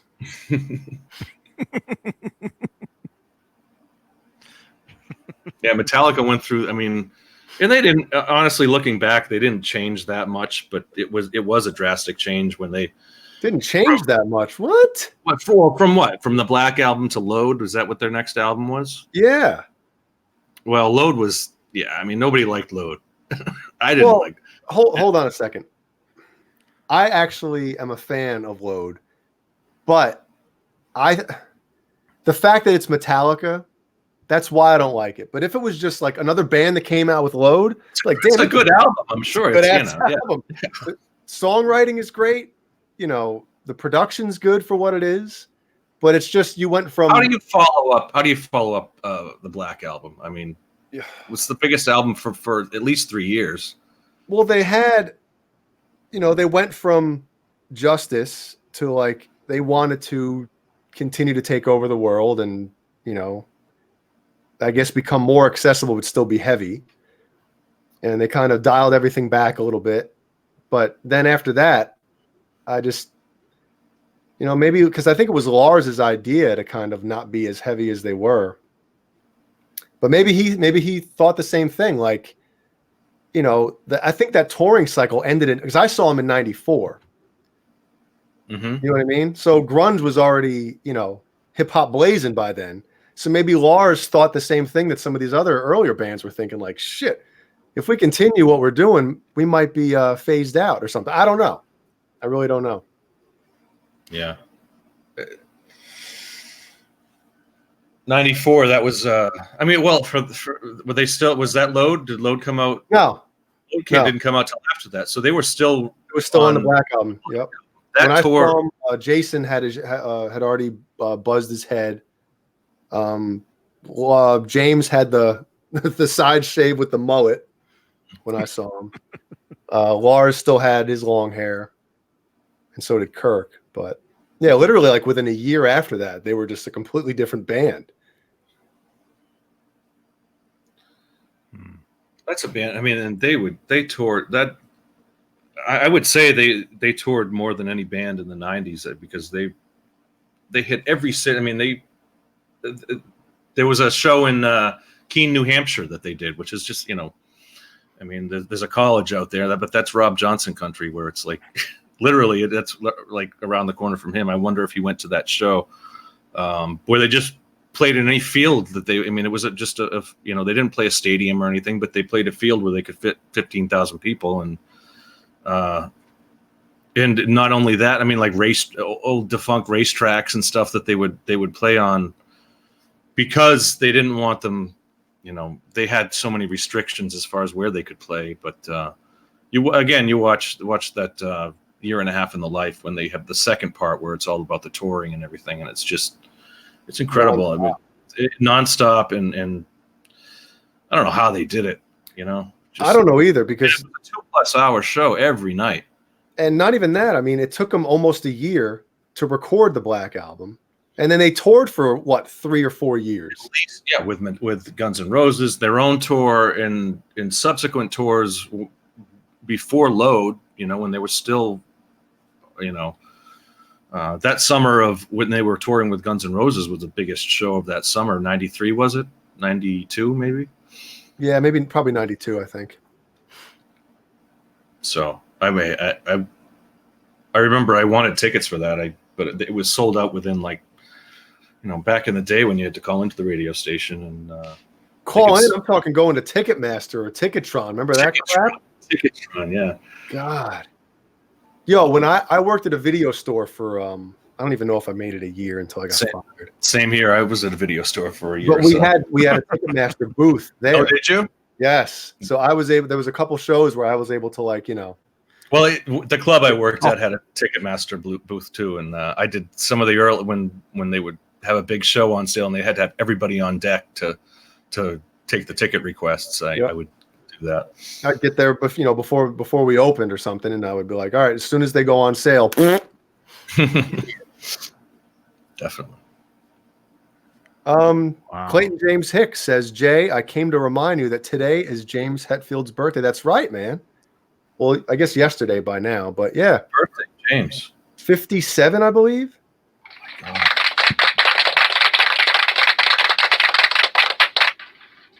It makes me feel old, but he must feel old. But I mean, God, they're still selling out stadiums around the world. You know, Metallica is just, it's going to be the next Rolling Stones, I think. You know, they may or may not go as long as them, but you know, as far as a touring band that's always been around, at least, you know, as long as I've enjoyed going to shows and music and everything like that. So I worked one of their shows back, must have been like 2000 at Foxborough Stadium. I did the setup where they would just, basically they had a crew that would come in to build the stage for 2 days. Then they'd have then they'd have the sound crew come in, and this would be like leapfrogging ahead of, they're playing in you know, New York City, and I'm in Foxborough, you know, setting up 2 days ahead of when they're coming. I mean, because they had that big of a production, it would take 2 days to set them up. That's nuts. You know, and I didn't even get to see the show. I did the load in and the load out. Well, not even the load in, the load out. It was the stage build and the stage breakdown is what I did. I didn't even see the show or see the band at all. Mm-hmm. They just needed, you know, for 2 days work, stagehands for, you know, just building the, you know, how like a stadium show has all that, what do they call it? Structure. Come on, somebody. I know what you're talking about. I can't think about it. Yeah. Didn't come to me, whatever. But yeah, so I mean, no, but you're right. Now, I'm not a huge fan of scaffolding. There you go. But I'm not a huge fan of like listening to Metallica live now. But I will say this: they had a show, I don't know, a couple weeks ago, where it was pouring rain, and it's like on him. Like Lars is back there, and it's just torrential downpour while he's playing. And at one point, he's like looking over, and he's like laughing, like this is actually, he's hitting the drums, and the water's coming off of it, and they're all out there just playing. It's dangerous with all that power. I mean, that's how people die. Well, the cool thing is that they're playing, and it seemed like they were legitimately having fun. Now, I know by now, for the most part, like James, Kirk, and Lars, it probably feels like any other day. You know, it's like, playing live again. Yep. But that had to be something cool. Like, I'm sure they've never done something like that. You know, It's got to be something new for them. But you can tell they were actually enjoying it and having a good time.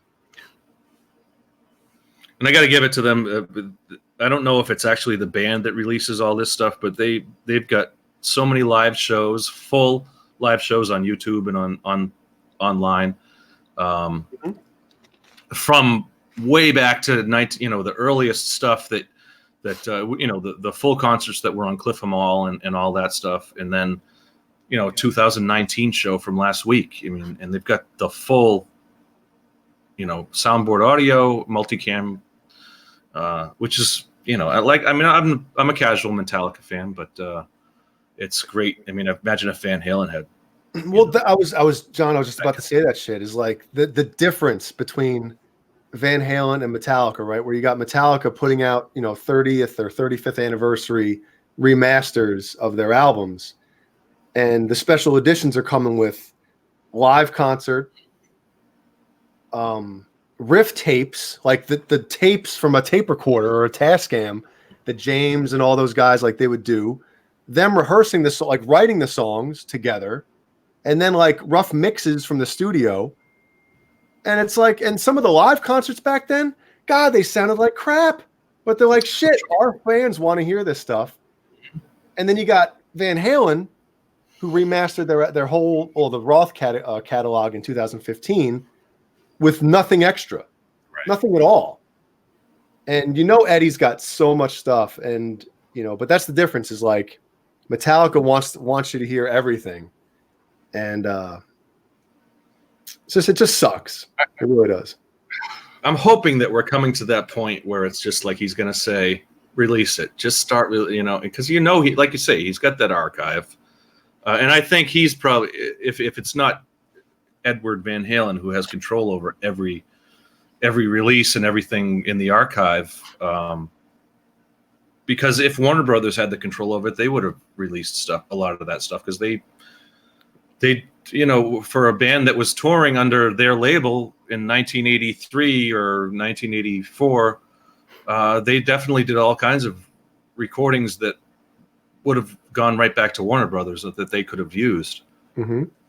And I'm sure they did multi-tracks on every tour from 1982 on. They would have toured with at least, something to record to preserve every show. Well, going back, it was 2 tracks, who knows? But going back to Halen, Michael Anthony said in an interview that they did like a 6-song demo when Roth came back. I guess what was it, the first time with when they did like Me Wise Magic? Yeah, like they did a 6-song demo. Now I'm sure it sounds ridiculously good because they're in the studio doing it. And that'd be cool to hear that shit. Any of it, just but like I said, I think that I hope that they're coming to that point where we passed the 40th anniversary. We're now at, coming up on the 40th anniversary of the next one is going to be Women and Children First.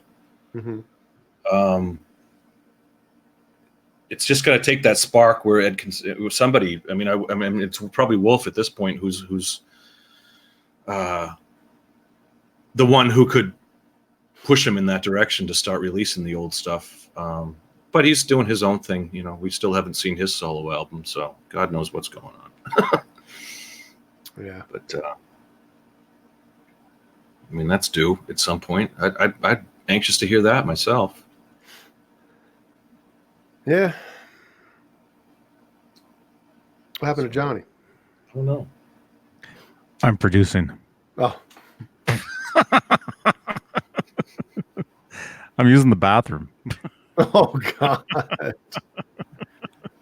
It'd be cool if you could like hand off production or producing duties while you're like dropping the deuce, The duties. Producing. Hand off the duties after I drop them. Yep. Oh, that'd be nasty. No. Actually, we did get a voicemail. Do you guys want to hear it? Absolutely. Okay. I'm still trying to get used to this. Still trying to get used to this stuff. Yeah, a call came in, and it okay, I'll just play it. And also, Captain Smith is on his way in. He's probably just trying to figure out How to dock the boat. How to get in here. Yeah.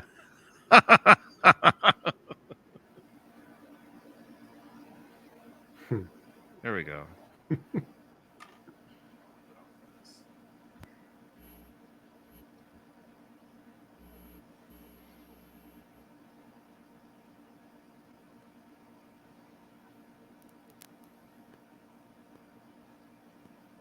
Mike Heath said it very well. Sammy can sing, Dave can dance. It's absolutely true. Dave is an amazing frontman. Hello, Mr. Beane. My name is Armand, and I was calling about the Mr. Jay Hannon and the pink Vader guitar. Was that the same message? Was wanting to find out, did the problem take care of itself? And also to tell you that today is Mr. James Hetfield's birthday, and he's a really, really a good guitar player, and he is much better than Kirk Hammett.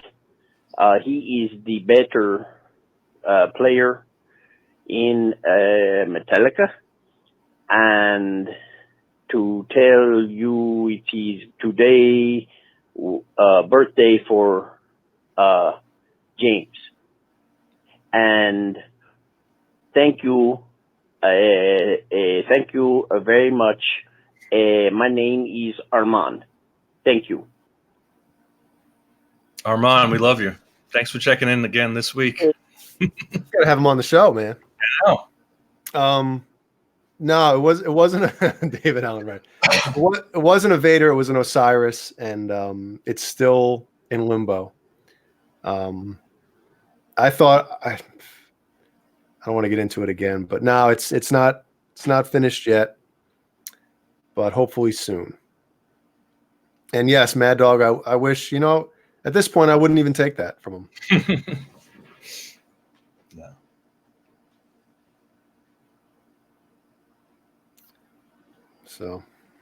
So yeah, happy birthday.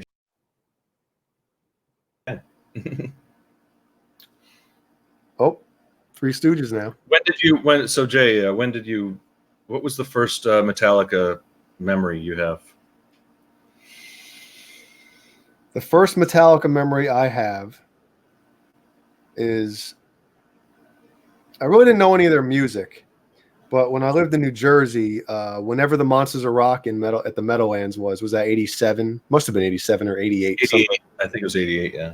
Yeah. So I've said this before, but my brother, who was, how old was he at the time? Probably about 15 or 16. He went to the Monsters of Rock show at the Meadowlands in Jersey, and I remember when he came home, I asked him how the show, probably the next day or something, I asked him how the show was, and he was like, Halen was awesome, but I'll tell you what, I'm not a Metallica fan, but Metallica blew everybody off the stage. Like, it was just unbelievable how good they were. And that's probably I don't remember any of their music from back then because my brother wasn't a fan. But I guess my first memory of hearing their music was it might have been hearing One on MTV or something like that. Probably, yeah, that was probably my first. But then I remember on Christmas morning of 1988, my cousin Sean got Injustice for All on cassette, along with Nintendo Entertainment System, with the NES, with Castlevania. So he got Justice and he got Hysteria from Pyromania. Speaking of Hysteria, I think it's like the 30-something anniversary of that. 32nd or some shit. Anyway, so we had those two tapes just on, repeat the whole day playing that. And I just remember Metallica thinking like, I don't want to like this because I was never I wasn't a heavy metal guy. I was just Van Halen was like basically like the heaviest I would get. And just hearing that, I was like, holy crap, like this is good. But I didn't want to let him know that because it was his tape. And, family sometimes get a little like, oh, you like that? That sucks. And that's kind of how I was. But I remember a few days later, I was like, can I borrow that Metallica tape? And from then on, like my whole musical, everything changed, man. And I started getting into heavier stuff. And, like I remember in later, eighth grade, there was a couple of rocker chicks that loved like Megadeth and Metallica. They were just, they were dark and they just loved that, Is that the Meadowlands show? Yeah. That's the Meadowlands one your brother went to, yeah. Oh, hell yeah, man. That's so awesome. So yeah, they were and it was my neighbors. They were and her brother actually had his own band. He was, he was 3 or 4 years older than me, and he had like a kind of a hardcore metal band in the mid to late 80s. And I remember when I guess it was the 88 era. So, and then of course One came on MTV and everyone. And then kaboom, right? It's huge from that. And then Mike, aka the Captain, joined the show. And hello, everybody. Hey, hello. Mike. How are you doing? How are you? Good. Welcome. How are you doing? Hello. There it is. Like that. Well, think about Metallica, right? When you tell people that didn't know at that time, Metallica wasn't even like the co-headliner or anything. No, they were like the second band on Monsters of Rock. It was. Well, what was the order? Kingdom Come, I think. Kingdom Come, Metallica, Scorpions, Dokken, Metallica, Halen. But what was the order? Like, I thought Metallica played, then Dokken, then Van Halen. Is that correct? Or was it Dokken, then Scorpions, then Halen? What was some people I think were at the show at the Monsters of Rock. I was at the show. I don't remember it though. I was at the in the Meadowlands. Dude, my brother. We were just talking about that. My brother was at that show as well. Were you there? No, I was like 11 or 12 years old. Why can't I find it? But I was saying my brother wasn't a Metallica fan, and he came home and was like, Van Halen was awesome, but he's like, I don't like Metallica, and they just blew everybody off the damn stage. Yeah, I remember. Yeah, they were really, really good that night, that day, whatever. It was a long day. I mean, how many bands were in there? Yeah, they made an impression, no doubt about it. Damn, Metallica played second. Yeah. I think Wow. that's the way. 2 years after that, they'd be 2 or 3 years after that, they'd be headlining. That's how fast everything changed for that band. What do you think broke them out to the general? Was it MTV or you think? Oh, yeah. I mean, I would say one was huge. Didn't they originally say they were never going to make a video? Yeah. And then they came out with one. That was a perfect, such a great video. I mean, it was. Yeah. different versions of it, and that. I mean, it was scary too. It was just it was a scary video and scary concept. And then, I mean, from there, I never read the book, but I watched the movie of Johnny Got His Gun, and just I mean, it kind of being trapped inside yourself, that idea, and no arms, no legs. It's crazy. Well, if you think about, now I know a lot of people, like Master is their favorite or Lightning is their favorite, but in my opinion, I think Injustice for All started the modern metal sound as far as like the kick drum, especially, like that heavy metal, Well, what else around that time? What was it, 88? Yeah. What else around that time was anything like that? Nothing. Megadeth was coming close, but they weren't riding on the coattails of Metallica. No, but the production. I'm talking about the sound of Metallica, of Injustice for All. Justice. Like, look at I think the reason why Master of Puppets isn't my favorite Metallica album is because of like the drum production, because it still has that 80s, reverb and just The gated snare. Except there's no bass on the Justice for All album. I know. But it's a super tight production. Didn't they remaster it though, Jay? There's very little reverb on it too, right? There's very little reverb on, and they were kind of the pioneers of, taking away that reverb. As Slayer too was they've been on record as saying their producers told them to turn that reverb off, and you just get such a heavier sound. With Injustice for All, didn't they put the bass back into it? No. Yeah, but fans have done it. It's on YouTube. You can find it. Okay. They've never done an official release with it fixing that. They ought to do that, man. That's they won't. It's like Van Halen doing anything. No, they won't. Anthony's name on it again. Well, I think I've said this before. When the 35th anniversary, was it 35th? It came out in 88. It's I guess past. it'll be 30th anniversary. Right? It's already passed. Well, no, when they came out with it last year. Oh, okay. On the expanded edition, there's the entire album, like rough mixes or mix in progress. And it's all the songs. Most of them don't have any solo guitar. Some of them don't have any vocals. And the bass guitar is ripping. And I'm like, holy shit, how heavy is this?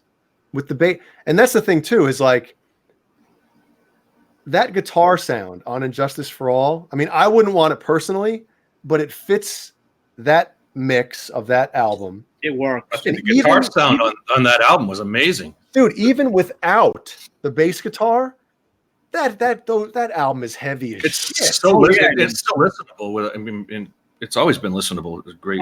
I guarantee you a lot of people, if they didn't know the backstory, you would think there was bass just because of the way it was recorded.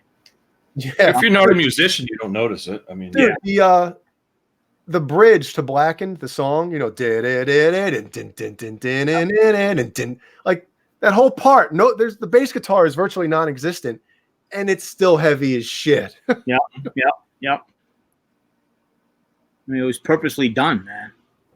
Yeah, Lars doing that. Like a jerk. Yeah. Hold on, I gotta mute my microphone. I'll embarrass myself. Michael, how you doing? All right, hanging in there, man. Busy. Yeah, good. Got a lot going on. You're heading up see Nesdal next week, right? Yep, if everything works out fine, I'll be in New York this time next week. I'm flying out there on Friday, and I got some family issues I got to take care of. And before I do that, hopefully, and you're invited, Sunday, I'm going to go down to the Metropolitan Museum. Week from tomorrow? A week from tomorrow. Well, I'll keep that in mind. Yep. If I can swing it, I may just take you up on that. Yep. So I'm going to be there, and anybody else in the chat room that's close that wants to come hang out, so that should be a blast, man. I really want to see that, and it'd be excellent. Dave said he's not sure 100% if he can go, but he said he's going to try and go. So, but I'm going. So excellent. I'm going to go down either way. Me and a buddy of mine from actually Massachusetts. He's coming down from Springfield. Okay. Yep. And my cousin, and then I spoke to Craig, actually. I asked him if he wanted to come. He hasn't got back to me yet. But whoever, anybody that wants to come on down, just, PM me, and we'll see if we can get everybody have a whole parade go down. There you go. You heard it here first. Yep. If you want to meet Michael Smith and maybe David Nesdal, and if I can make it, and everyone else. That would be awesome. And from what I understand, Jay's coming up from the Carolinas. That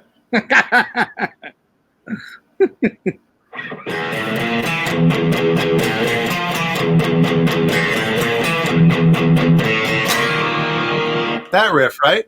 Mm-hmm. Yep. It's all. He just got Johnny flagged. I didn't play it that great. Yeah, exactly, and just the riffs and the structure of those songs too. And they had a lot of time changes and probably like you say, a tempo map and that kind of stuff back in that day. I think they had that stuff taken care of. They knew what they were doing. Yep. That feels a beast, man. He was, man. His right hand for that handful of years was top notch.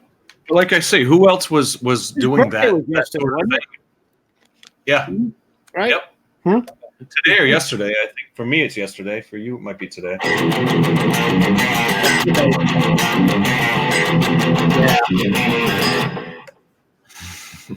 Yeah, Johnny's gonna be pissed at me. Well, he's not here to yell at me, so screw him. Yeah, I keep going. heard that. I am here. Oh, I don't have a guitar on me. What are you talking about? Who's playing riffs? What are you talking about? I am here. I had to let Howie out. Hey, Johnny.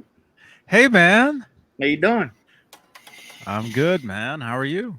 Good. Hanging You head. gotta look up. Look up, Michael. Wait. Hey, John. What's up?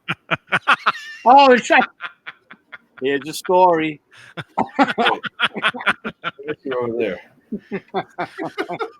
Bang you in the head. Johnny, Oh. hang your head up. Come on, I'll punch you in the face. Jay, let Howie out, Jay. Can you open that door with that? Yeah. Hold on, anybody want some toast? I'm gonna make some toast. Toaster oven. Howie's itchy.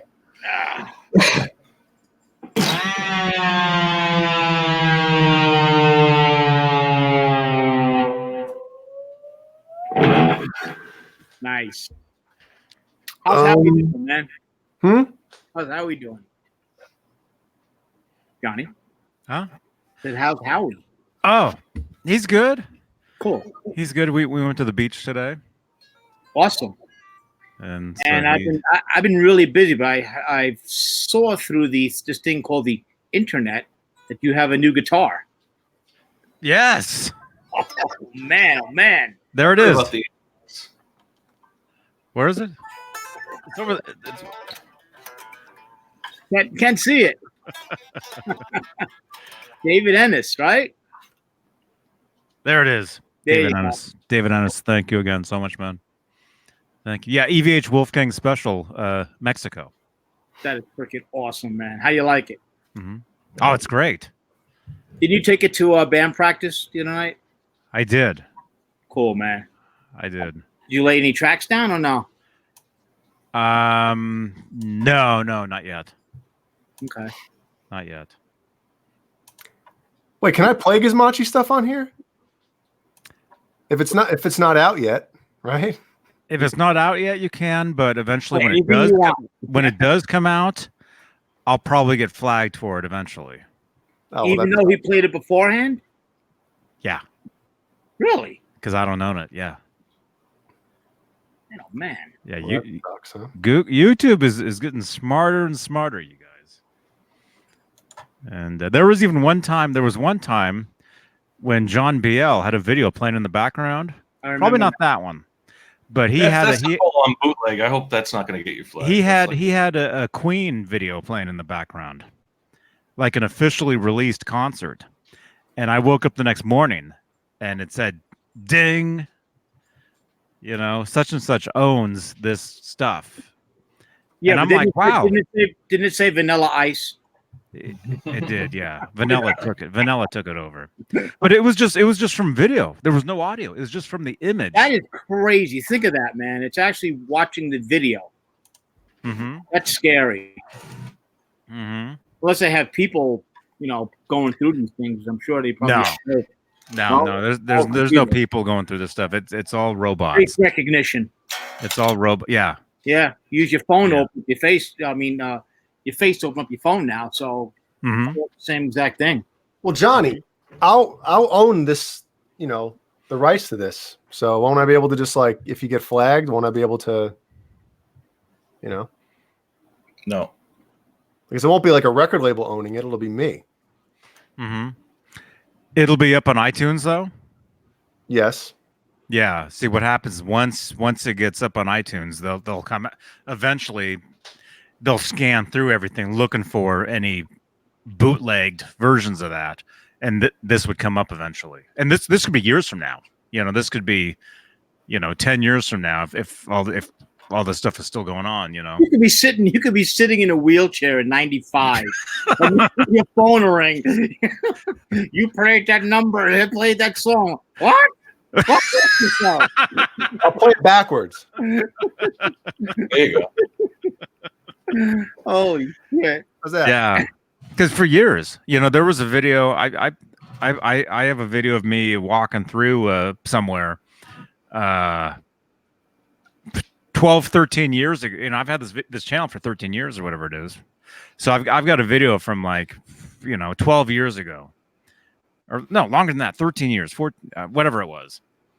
And it took that many years, then all of a sudden I get an email saying so and so claimed your video. There was music in the background, and this is a video I uploaded years ago. Wow. But can't I just? But you own it. It's your music. So if I own it, can't you just say, "Hey Jake, here's whatever." Hey Jay, you have permission to play this on my station, something like that, on my channel. Right? I mean, wouldn't they catch that? Or well, what happened eventually? I don't know. You want to test it?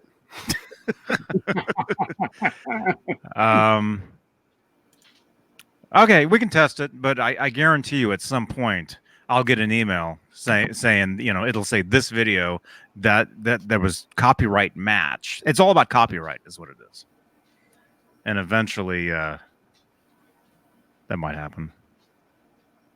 Yeah, talking in the chat room, talk about Gibson crushing all those guitars. Oh. You see that? That was sick. So somebody had asked that last night, and everyone you guys were all saying, I didn't watch the video. I didn't watch it. I didn't watch it either. I saw a tank, just a still picture of a tank running over the headline was going over their Firebirds or whatever, but. Yeah, I didn't want to see if that was for real or not, but was it for real? I mean, if they're trying to just write them off as insurance or something, you're not going to run a tank over them in post, or even if somebody posted it on accident or behind their. I think it was nothing is posted on accident these days. No, I mean everything is for publicity.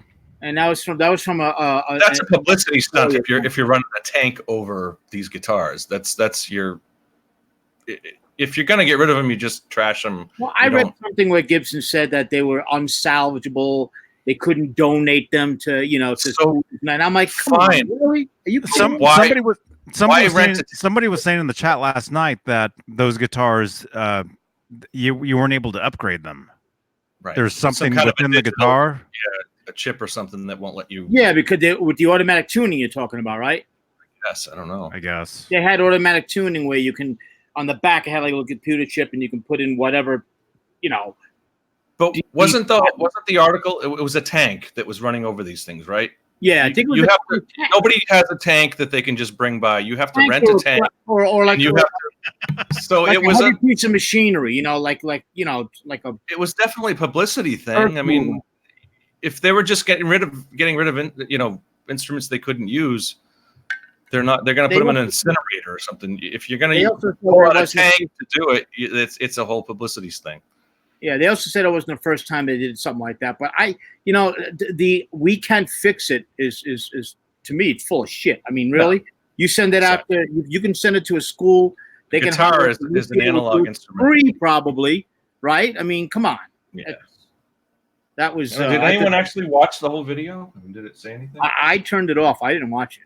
I didn't watch it exactly because that was painful to me. I mean, God, I don't want. I love Firebird. Firebirds are beautiful guitars. Mm-hmm. Gibson said there was something wrong with them, something faulty. They said they were all defective and they were unsalvageable. To what degree? Exactly. Come on. Even if they're just wall art, sell them for $100 a piece. Or give them away. Let them away. Yeah, I mean, you could have done some good with that. Oh man, I don't know. Yeah, Gibson. I mean, they're tripping over themselves. They freaking can't get anything right, man. They really can't. That's sad. I mean, suing all these other companies, crushing their own guitars. Oh shit! I mean, come on, what are you guys doing? It's freaking insanity, man. Oh my god! Yeah, Mike Heat says it was a backhoe. Yep, well, there you go. Whatever it was. I mean, I guess that's. If it wasn't a tank, I mean, sell the parts, right? Exactly. Unreal. I mean, come on, you got to do something. And why film it? Right. I mean, oh well, whatever. All right, so it wasn't. Yeah, everyone's saying it was an excavator. It was a backhoe.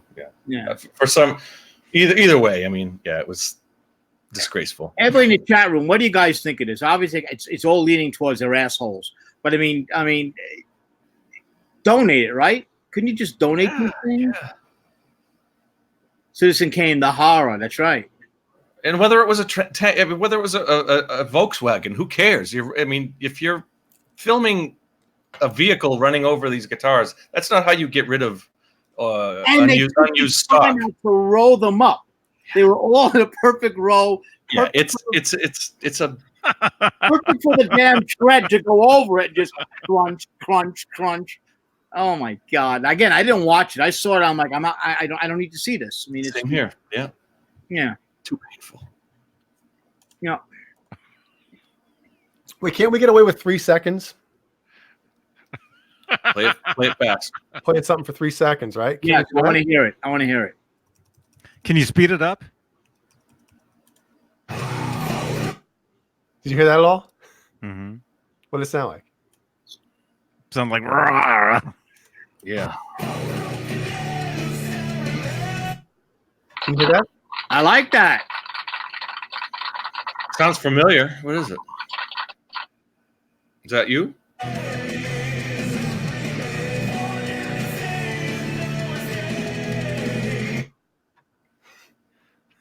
Hold on. Let me play one more thing. Hold on. It's sounding good, man.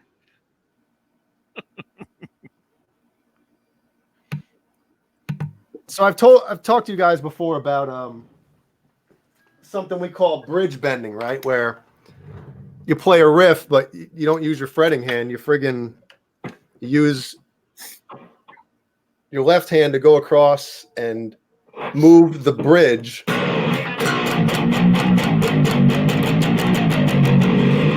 Right? So here's a riff that we did that with, and it's I think it's in 6/8.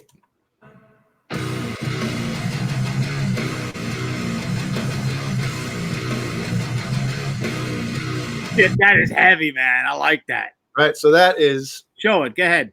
I'll play it for you. Let me turn my volume down. That was killer, man. So you just reach across and you pull it up. I just messed it up.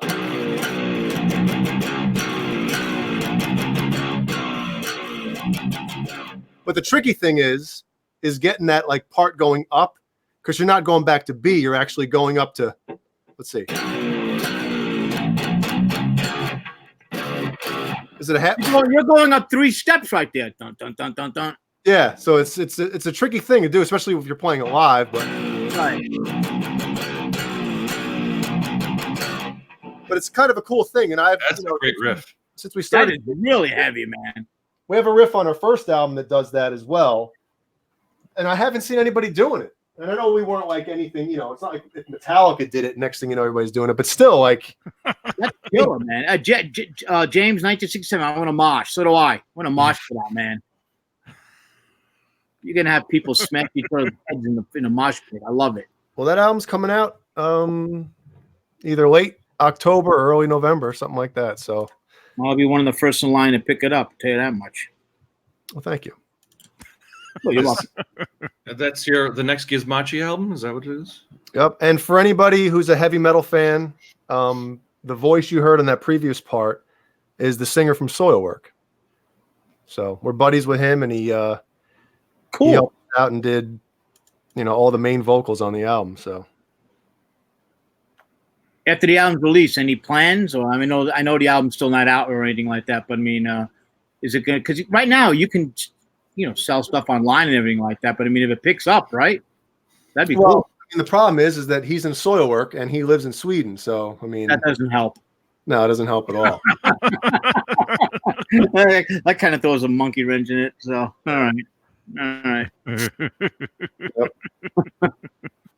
I mean, to be honest, though, is like I have no, the only way, and everybody in the band is in agreement on this, except, obviously we'd have a singer issue, but the only way we'd be able to, or we'd be willing, I guess, to do it is if like we got a chance to play like a festival, like a summer festival or something for like, 5 weeks, 6 weeks or something, go out. Make it worth your while. Yeah, instead of like loading into a van and playing in front of like 15 people at just some dive bars and stuff. I mean, that was fun, when I was doing it. But now, like, I'm 42, I have a kid, I'm married, and I have other stuff going on as far as like, recording and mixing and stuff. So to do that again, to play in like small bars just doesn't really, Mike, I mean, if it was something that I wanted to do again, like pursue, a live music career, like that'd be a different story. I would do that all day. But at, the point in my life right now, it's not something that. Yeah, but the operative word is career. You know what I mean? Yeah, but if we were to, like I said, if we had a chance to do like a festival and play in front of a couple thousand people every day, with other bands, that we would do that. Right. Mike Heath wants to know one more time, what's the name of the album? I can't tell you the name of the album yet. Not that anybody's gonna give a crap, but nobody knows it yet except for us. Cool. So stay tuned. We're working on the artwork now, and then say that again. Artwork. What the artwork? Somebody's working on the artwork, and we got Mark Lewis is gonna mix it. Can you give us the theme of the artwork? I always love artwork on albums. Just a little tease. All right. This is kind of cool, I think. So there were 5 guys in the band, right? Mm-hmm. The singer is no longer in the band anymore. That's why we had to get Bjorn from Soilwork. So basically, there's a lyric in the title track of the album about a broken circle, right? And about like changes and stuff like that. So that's kind of the theme, is like a broken circle, like almost like 5 sections of something. Part of it's broken off, and it's kind of that type of thing. Cool. And there's other aspects to it too, because I don't know about you guys, but I like artwork, like album covers that, you look at it and you're like, man, what the heck? You know, there's so much stuff to look at here. Like you look at one area and you're like, wait a minute, I never noticed that before. Like, for instance, the Fair Warning is the Fair Warning's awesome. But one of my favorite album covers, believe it or not, is Dream Theater Awake. And it's because the artist took song titles. And, you know, like there's a song called like, oh shit, I can't even remember right now. What the hell is that? I have the picture of the album on my desktop. Hold on. So it's got the mirror. It's got a clock in the background, like above the clouds. There's a song called 6 o'clock. Caught in a Web is a song. It's got that on there.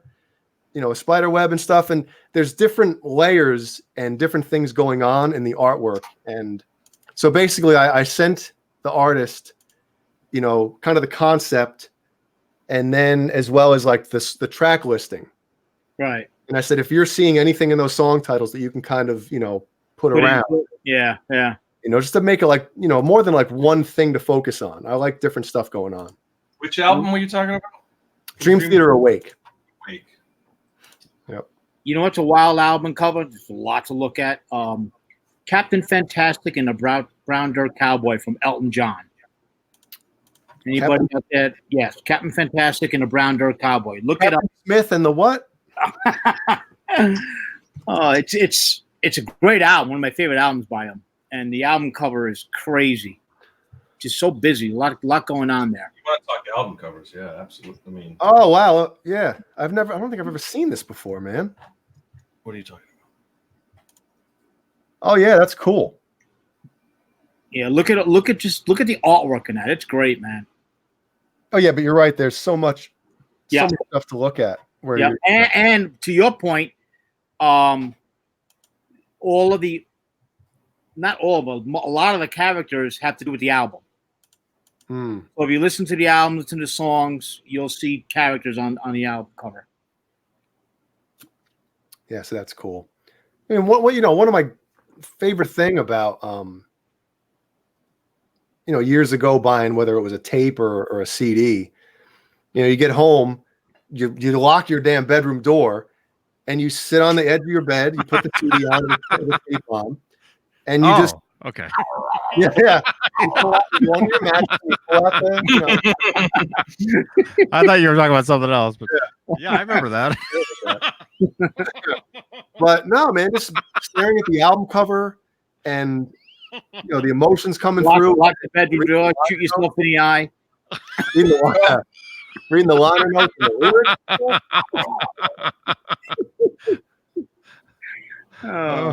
You're right, 100%. Get home, open it up, look at the album cover, you know, and then read the words if the lyrics are in there. and then shoot yourself in the eye. Read the articles. You look at the pictures. Yeah. No, but listen, just read the articles. Yeah. This is gonna sound weird, but really, those albums from back then, when you used to do that. I still do that. You used to do that to albums? No wonder why they wouldn't play. They were skipping all the time. Now I know why they were skipping. No, but like think of that's after you buy the Debbie Gibson record. Think of an album like Fair Warning, right? Yeah. It's a dark album, and the artwork fits it perfectly. Like when I look at that album cover, I get the same type of feeling listening to that music, that same dark kind of like, you know.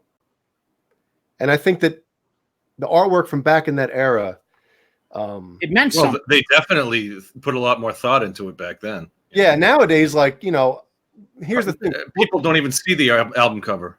That's what I'm almost afraid of with our stuff. It's like, you know, we're going to have a limited run of physical copies. It's not going to be in stores or anything. So I'm like, we're putting all this effort and time into like having artwork that's going to be awesome, and no one can see the shit. Do the picture of, you know, the 4 or 5 band members, you know, sitting there like that, you know, just arms folded, you know, shoulder to shoulder. And Jay, you know, obviously your band has a following. You ought to do stuff like all the bands now. What they do is they put the albums together, and then they have, you know, signed editions and all this other stuff. That's something that you really should look into. Because people will pay the extra couple of bucks. I know I always try to support the bands. Mhm. You know. So Yeah, but you're in the minority there. You know, I rarely buy CDs anymore. It's just Spotify. Well, you know? What was it? Is it Byzantine that did the full album with the color, the vinyl and all that? Mm-hmm. Oh, the orange vinyl. Yeah. Yeah, but they have a label backing them, so it's different than, you know, four dudes. yeah. All right, guys, we need a couple grand here for you know, CDs and vinyl. To produce a vinyl, I'm sure that's definitely a couple grand. If you probably have to do at least 200, something like that. It's something like that where it's, you know, if you want to get 10 printed up, it's like Jesus, you know, you might as well get a couple hundred made. Yeah. And that, you know, like Metallica, you go to a show to give the album, you know, if you want to go to a show. And then I know Collective Soul, they were giving albums away to their fans because they figure you're going to come to the show. And I go to the show, you know. So just a way to drive up, you know, business, man. I mean, that's what it's about, right? Soda wants to know, how do you count that riff? Well, if I isolated the drums and just played the drums for you, it would be 4/4. But the guitar riff is in 6/8, so it resets. It's like down, down, dun, dun, dun, dun, dun, down, down, dun, dun, dun, dun, dun, down, down. So the drums are just, you know, except for the kick drums, are obviously doing the guitar pattern, but the hands are 4/4. You know, so it's technically a polyrhythm because the drums are doing 4/4, and the guitars and bass are doing 6/8. That's a great riff, man. 3, 4, 5. Yeah, it's 6/8. That's some heavy shit, man. That's cool. Thank you.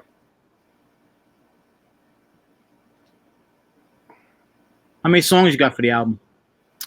Total of 11. Really? Yeah. Are they are they short songs or like what, 3? The last song on the album's 10 minutes long. Holy shit! Yeah, it's almost an hour long, man. The whole album. That is crazy, man. That's great.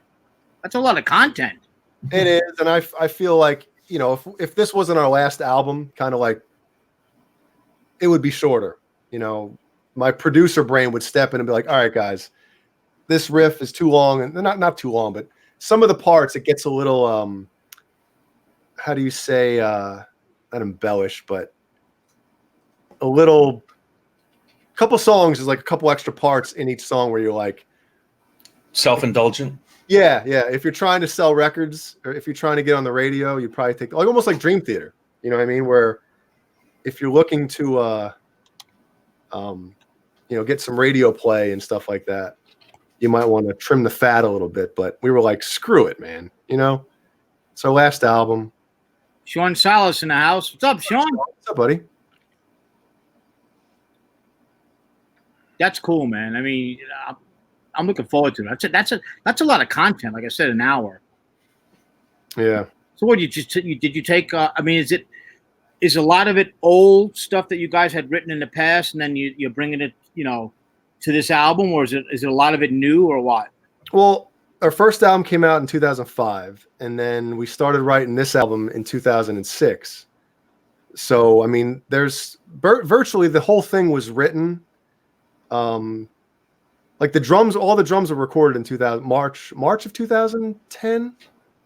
Yeah, March of 2010, the drums were recorded. So between 06 and March of 2010, the album was written. We've made slight changes and kind of, you know, cut stuff up, like me getting in with Pro Tools and be like, all right, well, we can add another, like extend this chorus or trim it or something like that. So I've gone in and done that stuff, but right. For the most part, it was like, you know, 3.5 years.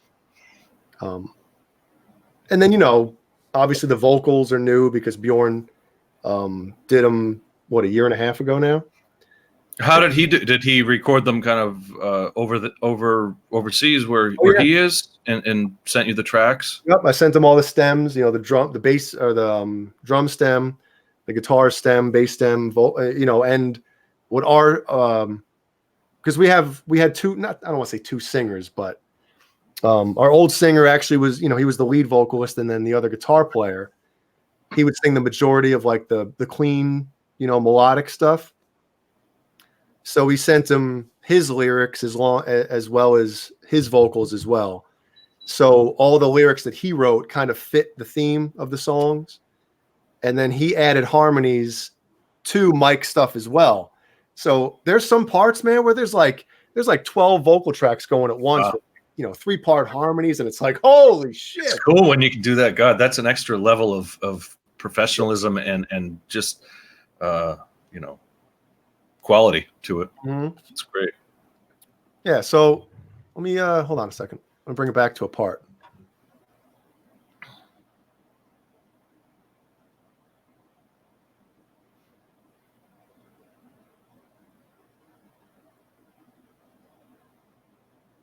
Well, you can still talk.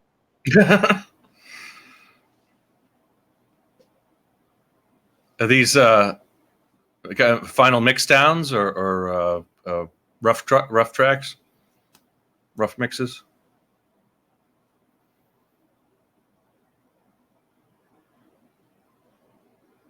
I don't hear anything.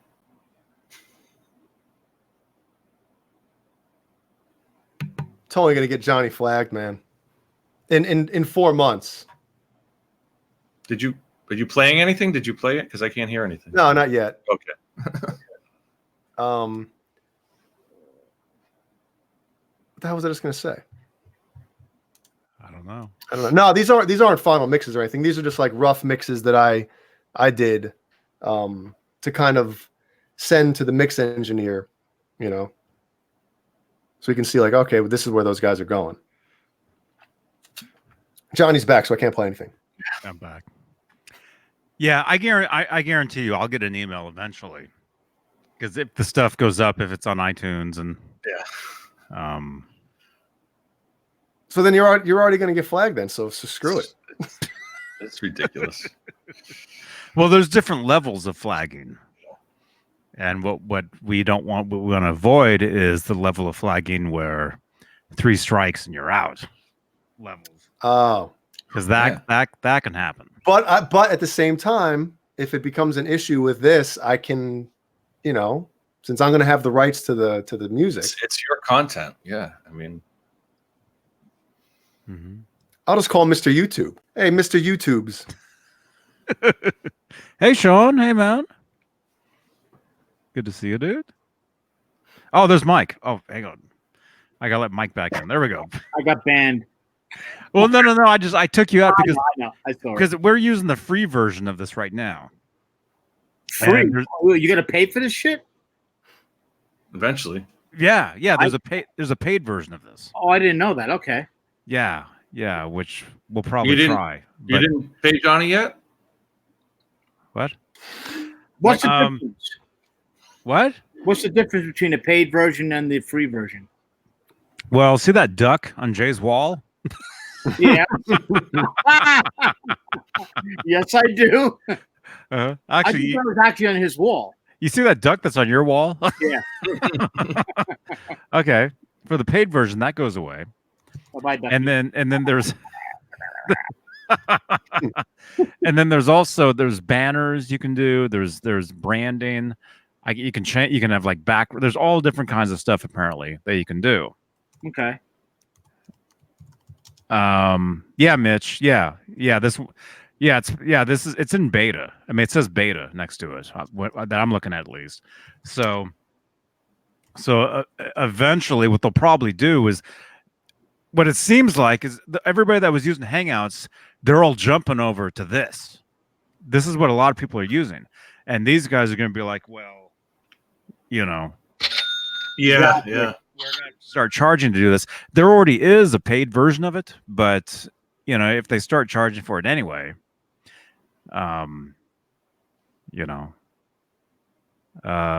but yeah, what was I saying? No. But the thing is, there's no avatars. Like, you turn your camera off, and it's just some stupid looking thing. There's no avatar there. Yeah. You know what? When you pay for the full version, I'm gonna set my avatar to that.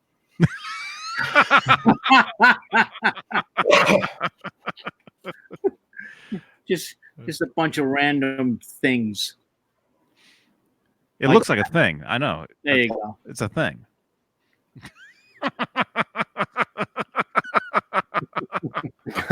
Whoa! Oh, The ship's going down. The Titanic. Oh my goodness! Oh my god. Oh. Don't watch if you have a tendency for seizures.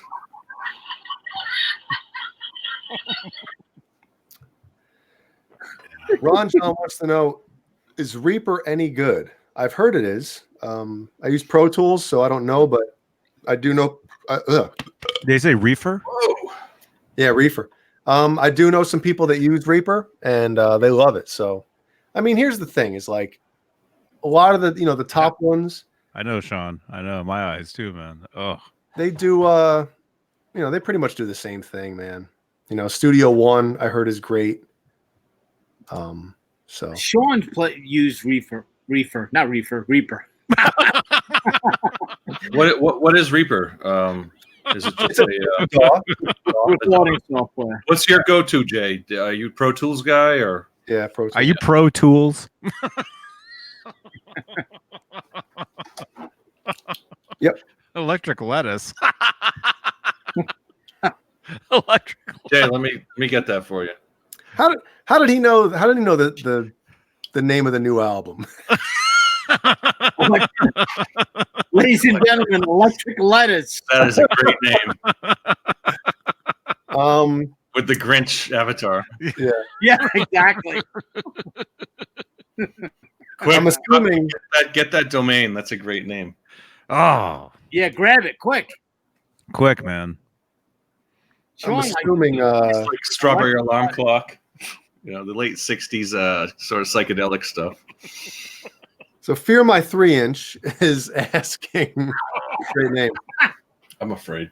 He said, are you getting a fret dressing on your Ibanez? Holy shit. I guess he saw my post today.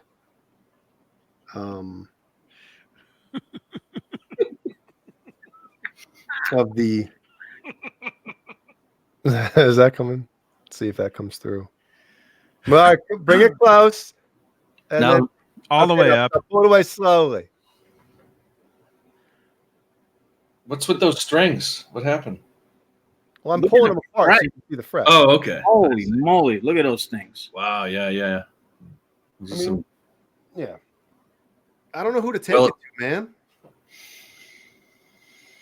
Sean, any ideas? Sean would know. Well, I can send it to somebody, but it's like, man, I want to get stainless on there. I want to get stainless frets. And it's not just one fret. Hold on. I'll grab the damn thing. Hold on. Yeah. I've never used a guitar that much when the frets, the oldest, this bass is this. I've had this for 30 plus years. And I mean, this is probably the most worn frets that I have, Oh, dude. You kidding me? but nothing like, Well, I'm heavy-handed with my left hand, which is why I do like smaller, like flatter frets. But I mean, this thing was I played the shit out of this thing for like 5 years straight. Mhm. And you can see full divots on there. Yeah. Yeah, Close 100%. up. You don't even need to pull them. Look at those things. Yep. Crazy. Holy shit. Yeah. So that's why I do like on that guitar. I've probably played that guitar more than this one, but the frets on that one are flatter and wider than this one. So the wear is kind of spread out, on the fret a little more. But yeah, man, this is crazy. You could feel like when you're Those nickel? Are those nickel? yeah. Yep. Do the notes spread out on some of those? Shit, no. No. No way. Sorry, man. Gotcha. Yeah, hell no. Come on. Oh, no, man. What are you thinking? Don't let it happen. What are you thinking? Lean back. Lean back. Lean back. Wait, where is it? There it is. Right, there you go. Yeah, it's just cosmetic. Well, no, I feel it. Like when you're Oh crap. ones. Uh-oh. And you Sorry. try to bend. Yeah, I could feel the groove. Got to be catching, man. No? You can feel the groove, right? That's what you. That's a good thing, right? No. No. Like especially the A string, second fret.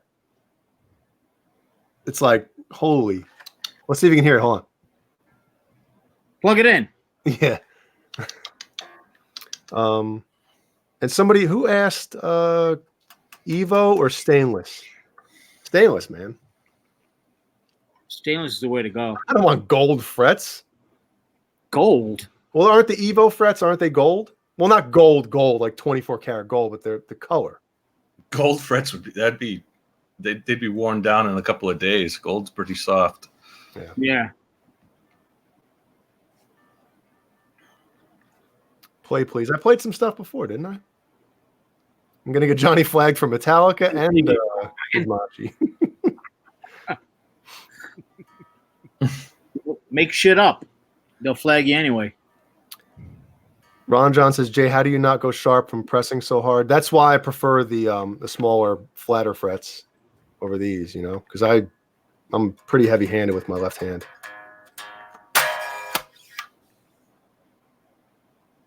Nice. Have you brought the guitar to anybody to look at it? As far as the fret job or anything like that yet, or no? No. I'm sure there's a luthier near you that can do it. No problem. It's got to be. Well, what does a fret job entail? I know I've never had a guitar refretted or anything, but does it do damage to the wood, to the fretboard itself when you pull them out and you have to replace them? I mean, do you have to sand off a layer of the actual fretboard, don't you? I have no idea. I would think if as long as the fretboard isn't all dried out, I would think if you took it to somebody who knew what they were doing, pull them out cleanly and just get a full. I mean, because I know people who was it last night that said somebody has had 6 fret jobs done on was it wow. Oh, Andy Timmons. Larry. Oh, okay, yeah. And so, I mean, obviously, it doesn't do irreparable damage to your neck. I mean, well, there's the guy you want to know. But it's an extensive job to do it, though. Sean will tell you. Obviously, you got to have it done by somebody who knows what they're doing. But yeah, Sean says you pull the frets with a fret pull. I mean, he knows his shit. What else, Sean? Sean knows, yeah. Jump in, Sean. What are you doing? Yeah, hop on in. Oh, I don't know. Can we fit that many people in here? The dog paw, try a scallop neck, dude. I would be. Everything would be like. Bah. Everything's out of If you don't know what a scallop neck, you'd be playing it out of tune if you're heavy-handed. I wish the Universe guitars. Well, there's 2 things I wish the Universe guitars had that the Gems have. I like that extra the cutouts that Gems have behind each string. That's the original floating tremolo cavity, isn't it? Like when Steve the original one of the first person to do the floating locking. I don't know. Was it the Edge at that point? Edge, yeah. This is the Edge, the low pro Edge, which I prefer. Mm-hmm. But yeah, the Edge was the first Ibanez one that as far as full on floating, in the up bends and everything. So that I like that little extra cutouts, and then the last 4 frets on Gems are scalloped. I wish it was the same on these, especially that one, because that one, like I said, the flatter frets. When you get up here, you can't really dig in as much. But this is fine because it's got the taller ones. James 1969 says, "I like your pickup setup." So, can you go over the pickups? And that's pretty cool, man. He said he likes the way the pickups look, the setup. I guess he wants to know about the pickup setup. James, 1967. Well, in this one, the reason I have the middle pickup flat and taped, because when you have these middle pickups flat, they kind of like can pull out.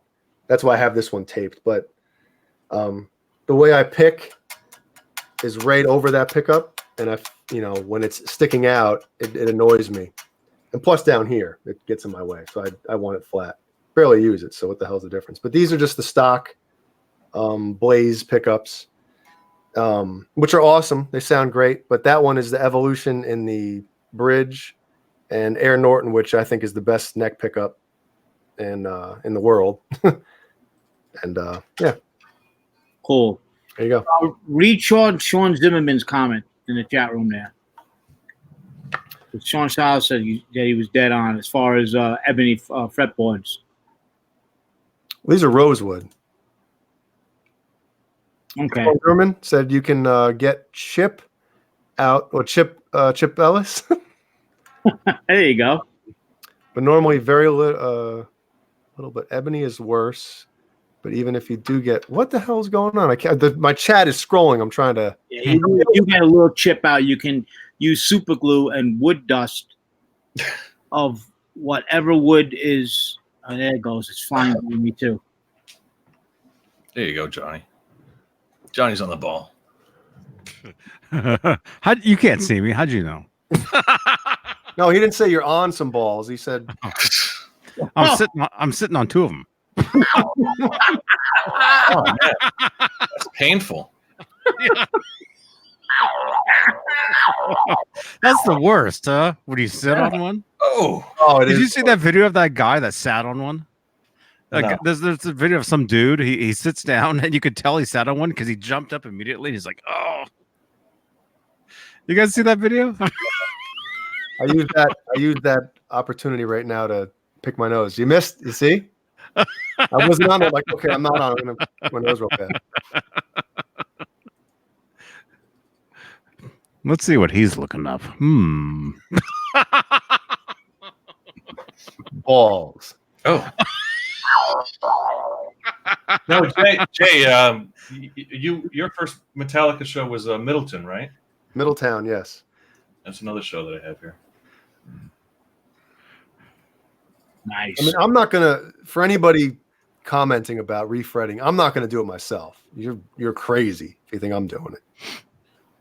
But I just don't know. Like, I would love to get both guitars done, but I don't know. I probably my green one, my black and green one, probably just needs some dressing and just some leveling is here and there. But the Mirror Pickar one, those things are deep.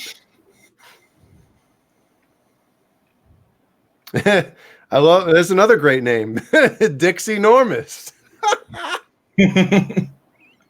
Dixie Normus. Will you be moving all your music stuff back into your room? It is here.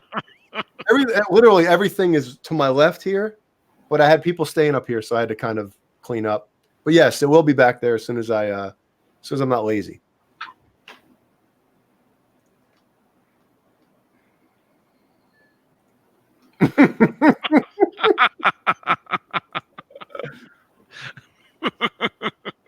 Oh God. Yeah, right. Here we go. Yeah, right.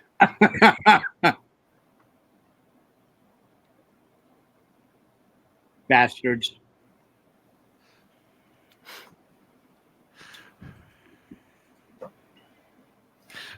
Anyway. Anywho. I have a little write-up from the guy that did a lot of these since we were watching the Meadowlands Monsters of Rock. The guy that did a lot of the bootleg filming, and he did a whole write-up of what it took for him to bring the camera and all of his equipment into, in this case, Foxborough Stadium for Monsters of Rock. The guy, his screen name is CBG5150. You may have seen him, but he did all the Monsters of Rock bootlegs that you can find from '88, from Pennsylvania. He did Philadelphia. He did Maine. He did Foxborough. Everything in the Northeast. But he does a whole description of what it took for him to smuggle, 1988. Think about what a video camera looked like at that time. But he goes, the night before I was in Philadelphia filming Van Halen at Monsters of Rock Festival, I drove 4+ hours home and recharged the batteries overnight. Monsters of Rock was now playing at Sullivan Stadium in Foxborough. I needed to help a friend move that morning from one apartment to another. After that was complete, I showered and blah blah blah blah blah. So the show almost didn't happen because the band was not being paid. They also limited the number of tickets sold to be at 50,000. There were other rules. Barricades were placed intermittently throughout the floor of the stadium to keep the crowd controlled. So he just describes that stuff. As I was walking up to the stadium, the Scorpions were playing on stage. I really wanted to get in to shoot Van Halen the most. That's why I went, but I started early in the day, and I was sort of surprised. It was at the end of the Scorpion set as I was heading in. I didn't bring batteries and tapes to film them, but blah, blah, blah. All right. So it was a real hot day, and again, this was, I think it was June of 88. It was a real hot day, and I was sweating, wearing a winter-lined coat up to the gate with the camera strapped to my back, so I could feel the beads of sweat rolling down my arms and the sleeves of the jacket. I must have looked odd with the coat on in 95-degree weather. Maybe security was tired of searching, so this is how the guy got the camera in. So he got in. They did absolutely no search on me, and I walked right in. I went into my seat and got the jacket off as soon as possible. Then I set up the camcorder. Can you imagine? I mean, the guy, what this guy went through to bootleg this show. I had to attach the eyepiece, so he had like an extra lens on the camera. But it's just cool what he went through. And so in a matter of a half hour, Van Halen hit the stage in daylight. I think Foxborough wanted the show to be over early, so they did the restrictions, and they could only play until 10 p.m. I was able to capture the whole show. Someone cool did a good dedicated audio of the show, and then subsequently we've got the video of that. But the guy did every monster show. So that's the Metal Anthem? Or, I'm sorry, the Foxborough show. Well, what's sorry to bore you, but I was just kind of getting into how we have these amazing videos. I fell asleep. Man. I know you don't really care, what it takes to get it done. But if it wasn't for these guys, we wouldn't have these bootlegs. You know? Where am I? Wait, what show are you playing right now? I think this is the Middletown one. So that's the one I was. But we were talking about Meadowlands earlier, so this guy CBG writes up a whole story for every release that he's done on the trading sites, and people have against his wishes put it all on YouTube. Well, John, what's the date of that show? Because I remember me and my friend Anthony went to that show, and my mom picked us up, and I remember either it was the night of the O.J. Simpson murder. It just says 94. It doesn't. Or it was the night that he was in the white Bronco. It was either one or the other. Well, let me find out. Because I remember getting in the car, my mom telling us this stuff is going on. I was like, holy crap. I don't mean to bore you, but I think some of those stories of how that was able to get pulled off. And there's more. I mean, I could talk about the Montreal '84. There's a whole story behind how that guy filmed Pierre. I think his name was Pierre. How he was able to get into, which is the only full 1984 show we have. Well, you saw the pictures of the Van Halen concert that I put up. A friend of mine, he took a portable camera, disposable camera. He put it behind his hair. We snuck it in. That's the only reason why I had pictures in the front row. I mean, nowadays everyone's got their iPhone that they can just. Yeah. Nobody's frisking you for that. Nobody's going to confiscate that. But even when the first Van Halen show I went to in Providence, I borrowed a little mini recorder from a friend of mine. Which was actually the mini cassettes, when obviously the fidelity was terrible, and it was I think I probably listened to it once and was like, it wasn't worth it, but terrible. You got it done though. Yeah, I mean, I had some kind of a record of the show, and I could listen, and I could, at least if I wanted to, I could write down the set list or something like that. I did the same thing with the Van Halen sound check. I brought in a little iPod and I recorded it, but it sounds like crap. That's right. Yeah. I mean, it's good. I mean, it even. Just to listen, I mean, I think you could get the set list out of it and enjoy it a little bit, but it's nothing like the real. You're not going to get a good stereo recording of it. But I mean, this guy's audio. I will say his audio wasn't. It was all the camcorder audio, and it wasn't great. But he's, since that was '88. Since then, he's found some soundboard recordings and like with the Van Halen's Foxborough show, they have a couple of good alternate recordings for just audio. Jay, were you going to say something? No, I'm just humming the song. Anyway, I'll cease the boring. No, that's cool stuff. Think about it. Like you said, none of us would see that footage if it wasn't for somebody like that to take a risk. And this guy did, like he says, Philadelphia to Foxborough to New Jersey to Maine. He did, 5 or 6 full Monsters of Rock shows with not only Van Halen. A lot of them have, we saw Metallica and some of the Scorpions and Dokken and stuff like that. Right. It's just, I mean, I'm amazed how they could have gotten away with that. But like another story he says is he would watch the security pat downs, and it would be, sometimes it would be every third person, and that's how he was able to get it in that particular venue. And some venues were really tight on security, and some didn't even care. So. Who was the band about a year ago or so that put out like an APB to all their fans? Like, hey, if anybody has any bootlegs from like, the 80s and the 70s and not whatever. Well, Led Zeppelin did that when they came out with their DVD. That was 15 years ago or whatever. But they got. There was a band more recently though. That said, I think it was a metal band. Maybe. I think it was too, or at least a hard rock. Yeah. Yeah. That's cool if you can. Yeah. Find that old footage. Stuff that you would have that you weren't allowed. That you would have gotten in trouble for doing at the time, but now we want it. We didn't want you to do it then. Yeah, but now they want. Well, look at the Grateful Dead. Now we can use it. The Grateful Dead had a square setup in the middle near the mixing board. Tape section. Yeah, tape section. They were like, "Come on in, and just record the shows," because they knew it was free publicity. You recorded it, you shared cassettes, and they got the word around. Well, and it also for I think it was the Rolling Stones in the early 70s when. Fans were bootlegging their shows and releasing some of these high quality audience recordings underground, and then the Stones kind of got on board and they're like, let's do it like a full on live album. And a lot of people compared whatever tour that was. It was Let It Bleed, I think was the album, and They preferred the bootleg stuff to the stuff that the band actually released, because I don't know,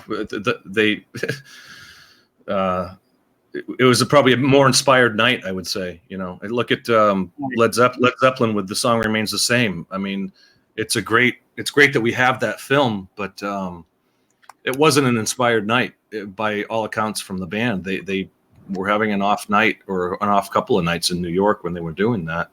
Right. And you listen to a lot of the bootlegs, and for Led Zeppelin, those bootlegs actually have there's a bootleg called Blueberry Hill. They actually have like bootleg names that they released on underground record labels. Listen to This, Jimmy, I think was one of them. The Stones and Led Zeppelin were some of those bands that fans were, going into the show with a full reel-to-reel recorder or a cassette recorder back in the day that they could get away with. By the way, Sean Chalice is leaving, and he wants everybody to know that Riot's going into the studio August 11th on their 3rd album. And if it's anything like their first 2 albums, it's going to be absolutely killer. Man, their last album was knocked it out of the park.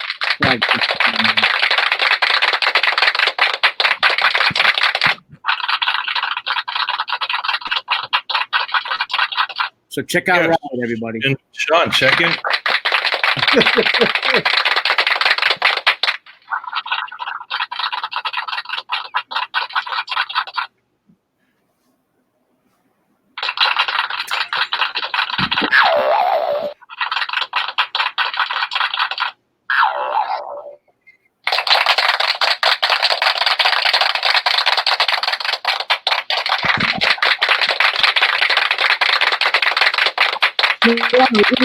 Pause.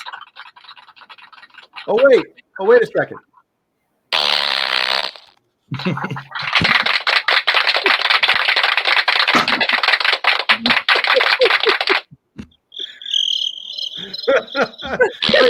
Wait, John, have you downboarded anything else recently? Not since the last. Oh, come on, man. Where's the blue button? Ouch. Oh, mine's flat.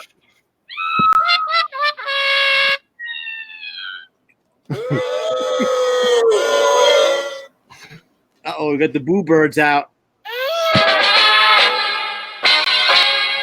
That's it. Good night.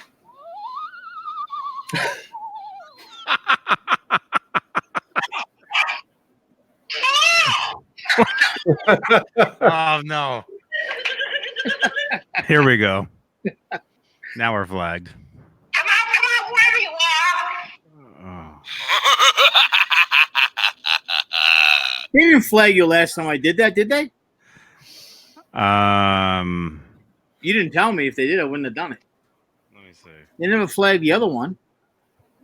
How do you know? Because you would call me up and tell me to stop fucking doing it. That's all.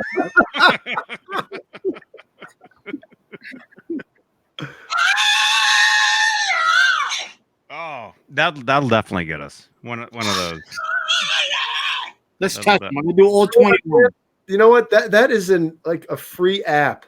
It's probably by now. It's like It is free. Yeah. Yeah.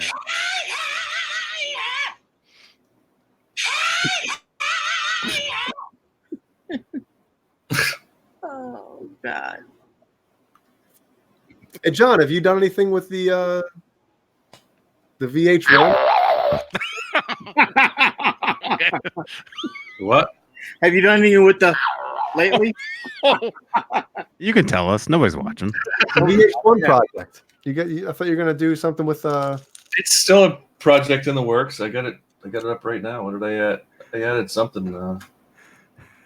You moved it closer to the workbench? No, well, there's Dave singing "Ice Cream Man." Thank you, Johnny. I was saying it I was talking to Steve last night about. Are you talking about the video project that I was? Thank you, James. No, the guitar project. The VH1. Yeah. Oh, well, it's black. It's in the. I got the first coat of black on it. So Let's not get racist here. what's racist? It's a color. Oh. I'm just joking. I can grab it, but I mean, it's just What are you gonna grab? I'll grab it. I'll go grab it. Oh. You might want to block him out when he comes back and point him like video to you porn or something, whatever it's called. Oh. Pew porn.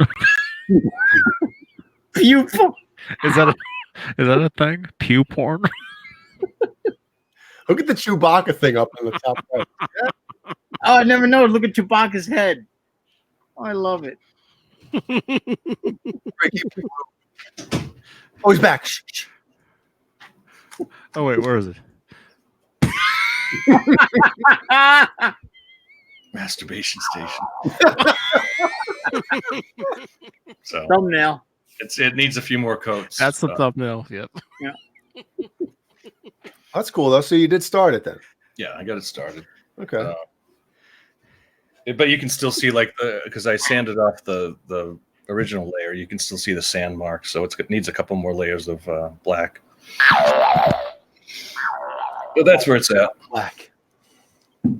James, 1967. I'm too old to. Well, You're never too old for that, right?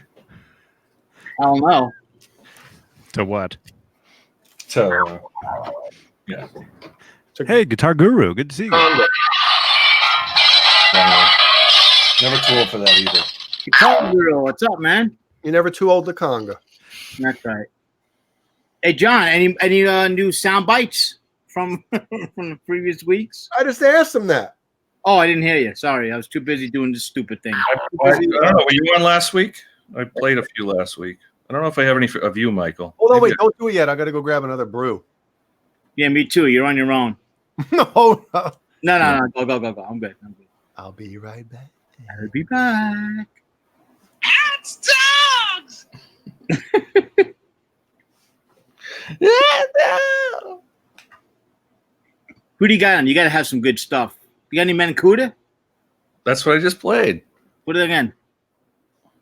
Let me know if it's too loud because Johnny yells at me every time. It's dogs. That's good. Let's see.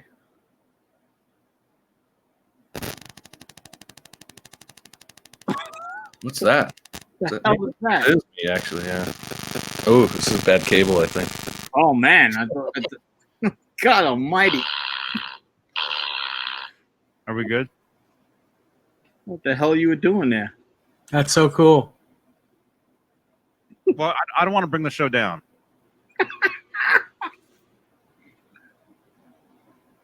Let's see what else I got. Yeah. Nothing new.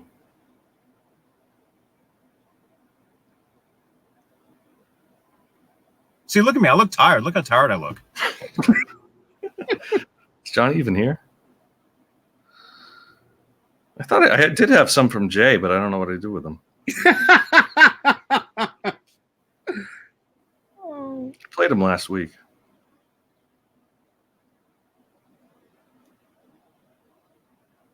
Yeah. Anyway. Game Nesdol? It's all good. I'm not playing any more Nesdog because he gets offended. Oh, that's right. You got. Yeah. Okay. Never mind. But Never mind. never more. But that makes it funnier when he gets pissed. Yeah. I still don't get it, like why he was so angry about that. It's not like you recorded him saying like, something bad Without his permission. I mean, it's on the show. everyone. I was just gonna say the thing of it is anything that you said in the show can be turned into a soundbite. Anything. What do you got? Some munchies going on there. These cake balls or something. So yeah. I'm starving. David Allen Wright says he has some information on how to remove the frets on an Ibanez. Well, I ain't gonna be doing it.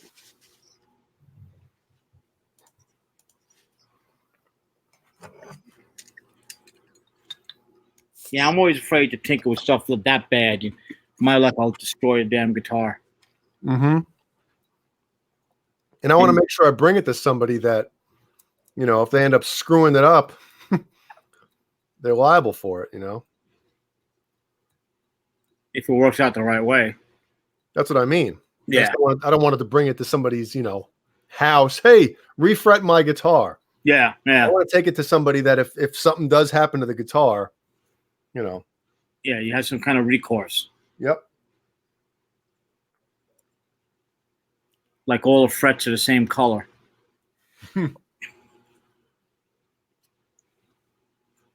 Man, that frosts my nuts every time I think about it. Whatever. What? Color, guitar. These are good. So you're how soon before the album comes out? Your new album? What are you thinking? It's probably. God damn it! Hold on a second. I got you in mid munch.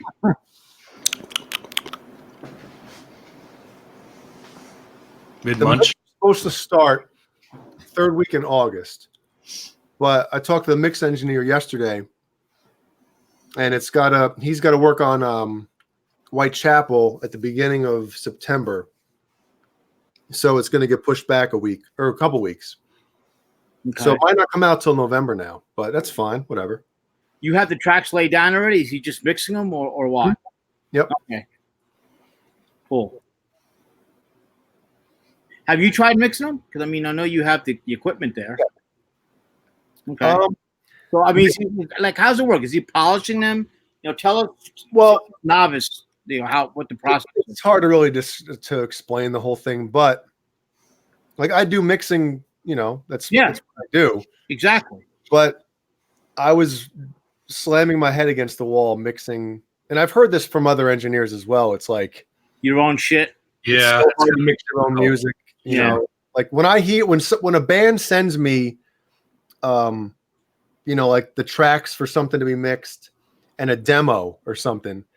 The first time I hear it, I can almost hear in my head how I'm going to make it sound. And with my own stuff, it's like, let me try this. Oh, what if I try this thing on there? Or what if and I was literally like, if you saw my folder with all the mixes for each song, you'd be like, dude, why are there like 15 mixes for song whatever? It's because I'm always like trying to change stuff. Yeah. Tweak it. Yeah, I'm never happy with it. So it's like, you know what? I'm washing my hands with it. Someone else is going to mix it. So. And just think about it. With Eddie now, he mixes all the stuff. Well, whenever they put an album out every 2 decades, he's doing all the mixing. Van Halen. Eddie ain't mixing that shit. He's not mixing it? No. Last album, who mixed it? Well, let me look it up. Maybe I'm wrong. Yeah, Eddie didn't mix that. Oh, I thought he did.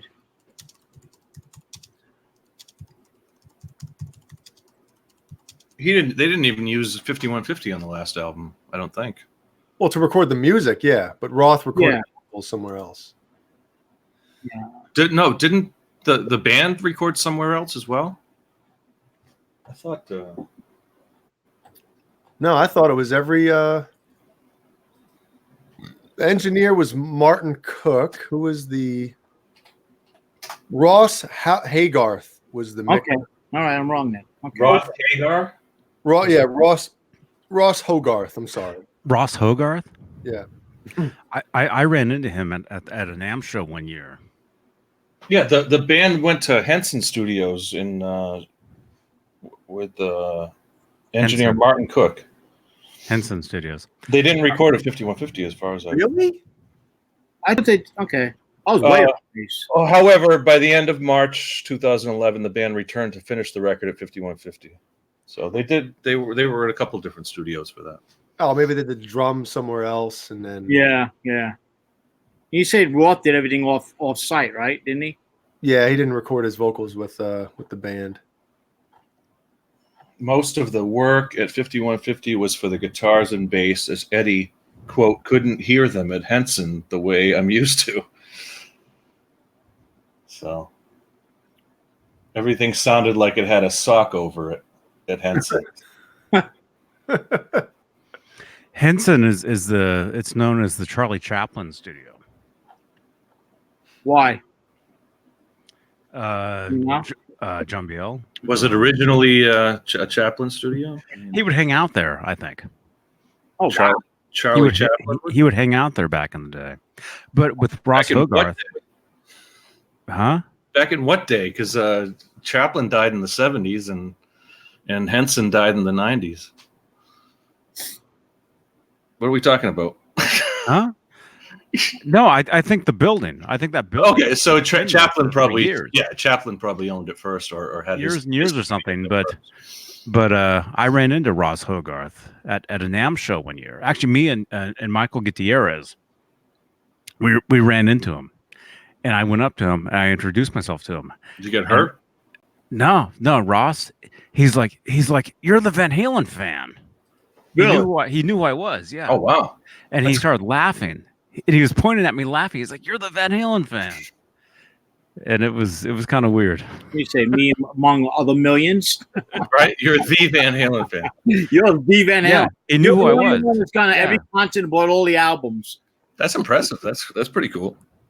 That is pretty cool, actually. Yeah, I'm not a huge fan of the mix of Different Kind of Truth. I think Eddie's guitar is too overdriven. The bass guitar sounds great, but honestly, I don't think I've listened to it since 2012, maybe 2013. The kick drum has no it doesn't hit you in the chest. It's just very flat. And You know, like the balance kick drum, the balance drum sound, in my opinion, is awesome. It's one of my favorite albums. I love Balance.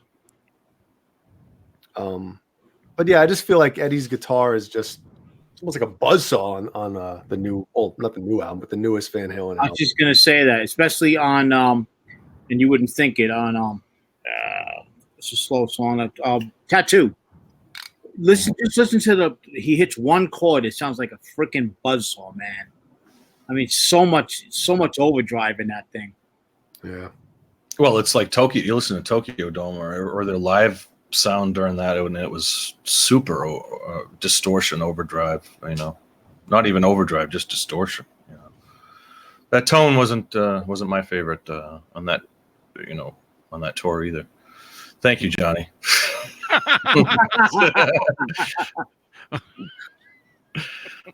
Excellent. The new features we get to have fun with on Exactly. StreamYard. But then I like the way that the guitar sounds on "She's the Woman." Stream yank. Stream quack. Stream duck. Stream Bud. Oh man. I don't know. My favorite. I think my favorite Eddie tone is from '84. It's just because it's almost like it has the rawness of the older Van Halen stuff, but also Bringing in the heaviness. it's bringing in. You know, it's got the chorus. You know, the whatchamacallit? How's it called? Everybody knows what I'm talking about. The stuff. Yeah. What's your favorite, Johnny? And everybody in the chat room. What's your? That's a hard question, all right? Really? What is it? I wasn't here. What's your favorite tone on a Van Halen album? What album would you pick? You're talking guitar tone? Yeah. Yep. I think Women and Children First is one of my favorites, and Fair Warning, that era. Before that, it was a lot of there was a lot of reverb on the like the Van Halen 1 is soaked in reverb. Yeah. Not that it's a bad. I mean, it's I love that sound too, and Van Halen 2 as well. But I think 1980 was where the brown sound became a thing. You know. James.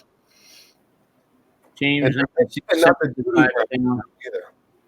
What's that, Jay? Nothing. Sorry, Jay. Go ahead. No, I was making a joke. I probably should shut up. Scarlett says balanced tone. Well, it's different. I mean, it's a different era. I mean, if you want to really, it's completely different sound from, you know, we're talking 1980 to the Balance era. Yeah. Very different. But Michael just asked your favorite. Like he's just saying what his favorite. Yeah. You know? And I like that. I mean, So your favorite is 84 then? Is that what you said? who? Mine is yes. Yeah. Jay's. What about you, John? I said 80, 81. Women and Children of Fair Warning was, especially Women and Children. I think that's the one that a song like Fools just it goes from really like just dark and crunchy to full out To that solo. balls. Yeah, I mean it's great. Johnny? I know, right? It's such a hard freaking question, man. They're all great, but I'm gonna say not necessarily. Well, It's kind of like the mood you're in, right? Really? yeah. It's a mood. It's you put on a certain record and you're in that mood for half an hour. Yeah. Scarlet. Yeah, growth. Yeah, I did a lesson on that actually. I did a lesson on how to play that riff. It's on the channel here. There'll be a card if I can remember. Where am I? There'll be a card right here. Actually, it'll be over John Beale's duck. Actually, is where the card will be. Was that drop D? Was that? I'd have to watch the video again. It's only like 2 notes. It was a while. No, it's not drop D. Damn. It's actually it's like 3 notes. Mickey Trillo says atomic punk sound. God First album. Yeah. That's one of the ones that's I put that into as I'm editing some of the video project that I'm working on. They have the Fresno people put in a from '78. There's a full version of Atomic Punk from that Selland Arena. They don't have full versions of too many of the songs from those recently released Fresno films, but Atomic Punk is one that they have the actual full video film of. Well, I want to know, when did Eddie switch to PV guitars? He switched to PV in 95. 95. He started playing the PV stuff, I think. At the end of the Balance tour or after the Balance tour? During the Balance tour, he started playing PVs, and his music band had the logo covered up. But he had an endorsement with PV since 90 or 91. Since with the amps, right? That came first. Then the the amps came first, and then when he was looking to get out of the music band thing, he naturally went with PV because they were already making the amps anyway. Right. And at that time, they really weren't much of a guitar man. I mean, he put them on the map as far as a guitar manufacturer. Not a lot of. Was there any before Ed endorsees of PV guitars? Mm-hmm. Yeah, there was a lot of stuff, but it was never. Not every. It wasn't like. Who played PV guitars before Ed? I mean, that was an endorsee of PV for guitars. He put him on the map. That's what I thought. Yeah, I can't think of any. First real signature model. Who had a signature PV before that. Yeah, I think there was a Vanderberg, Adrian Vanderberg. I think there was a PV. All right. There was a PV model. They had some great basses before they were as well known for the guitars. There you go. Dutchy, PV basses right. I didn't even read that, man. But yeah, there you go. Yeah, Dutchy. Yep. Adrian Vanderberg. You seen what David Allen Wright wrote? There you go. That one? Mm-hmm. Who's Jim? Jim built the first guitars in '94. I'm assuming PV. Is he a luthier at PV? Huh? Jim DeCola. Okay. DeCola. Oh yeah, Jim DeCola ever been on the show yet? Hasn't been on the show. Let's get him on. He has not. There you Get go. him on. Tell him. Hook it up, David. David, tell him to come on. Make it so. Actually, I'm friends with him on Facebook as well. So. Make it so.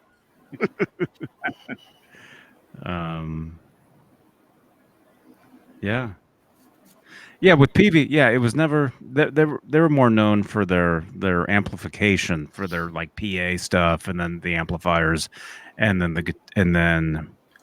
I think it was the basses, like you were saying. It was like the basses, because I had a PV bass, but way back in the day, a PV Fury something or other, and it was a great bass. Yeah.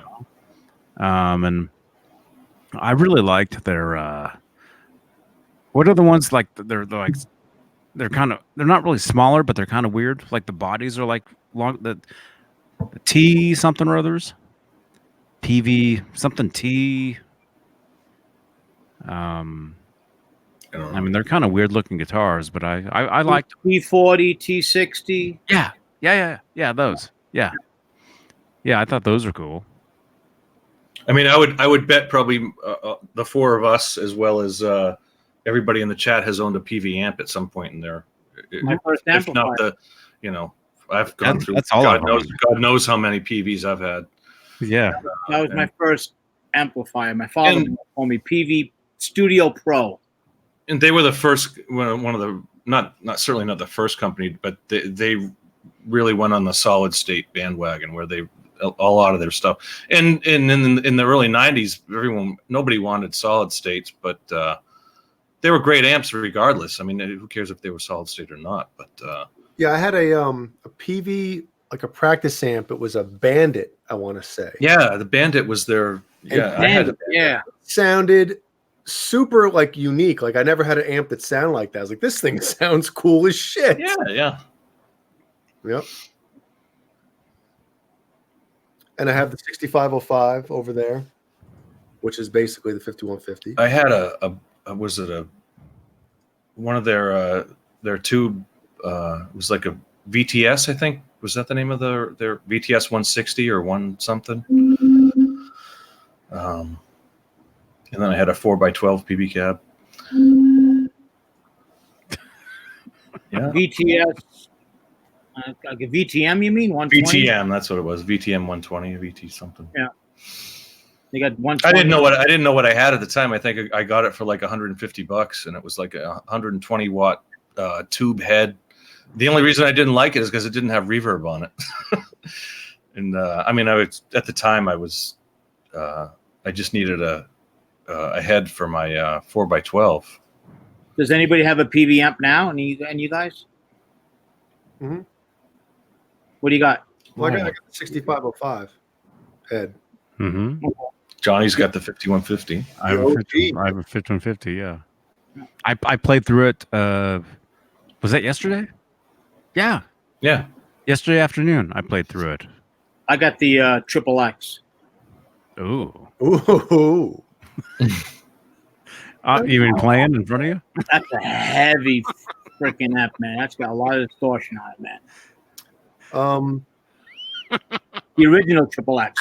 I had a great PVPA. I had an pair of SP5 cabinets, which was 15-inch subwoofer with a horn, and then I had like a 400 watt power amp. Back in the day, if you were going to get a PA system, in the early '90s, you get a PV, and you get it for a good system for $800. That could compete with a band, for vocals, and if you wanted to put a little guitar through it or whatever. Mad Dog said that Skinner played PVs. I didn't know that. Did they? Yes. Well, they were. Was it Louisiana or?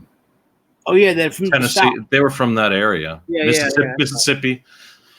Yeah, you watch those old 70s videos, and everything on stage is PV. David, the yellow. PV's auctioning everything off this coming week. Jeez. Guitar wise, right? I'd love to go down there and get a couple of cheap grab some good stuff. clearance items. Well, if you're on Facebook and if you're friends with a certain somebody on there, there's a lot of stuff that can be had. Yeah. What are you talking about? There's a guy on Facebook selling all the HP guitars. Oh, Like everything. Wow. Yeah, the necks, the bodies, all that stuff, but yeah, I think everything's going. I think PV is done. that's too bad. Just in general, I think. That's a shame. Well, like I said, I mean, we've all gone through our PV equipment. We've had several PV amps and cabinets and throughout. I mean, it was just the one of the cheaper options, but still really good quality back in the day. Mm-hmm.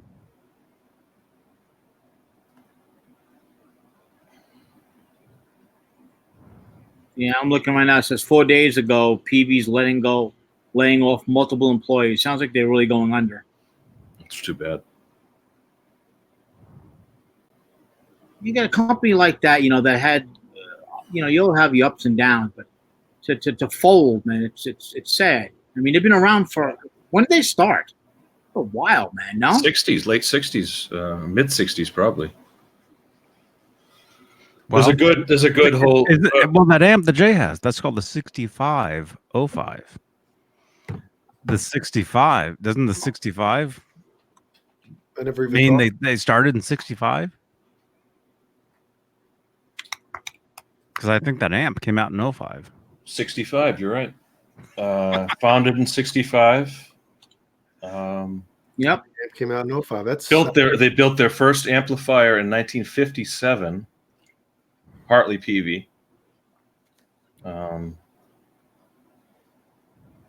Mississippi. That's where they're from. Mm-hmm. Looking back at the comments, wrinkle penis. I Penis wrinkle or Renus Pinkle. Let's try that again. He started out with crate. The wrinkled penis says. My first 2 amps were crate amps. Actually, maybe even no. That's my first another company. Yeah. yeah 2. I started out with like a little 15-watt piece of crap crate, and then I got like a 25-watt or something, and then I got like a 2x10 crate, and then I got like an Excalibur head with a 4x12 cabinet. I think the cabinet was a crate, but yeah, I mean, you know, They were the most accessible accessible amps and for a beginning musician. Crate and PV were the two, And at the time, I had no idea about like, because I was running a metal zone for a while as my distortion into an amp head, thinking like, you can't get good distortion out of an amp. You have to use a. I didn't know about a Marshall cranked up Onboard to 10. distortion. Yeah, you had to have a pedal. Yep. Blue Voodoo. That's what I had. What was it, Blue Voodoo or the Excalibur? I'm trying to think which one I had. I think it was the Excalibur.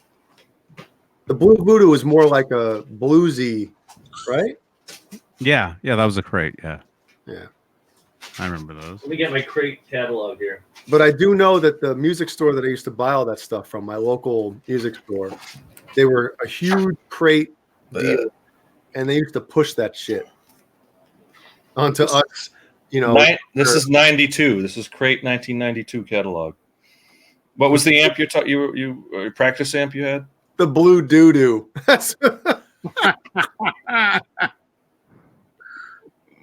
about this kid right here?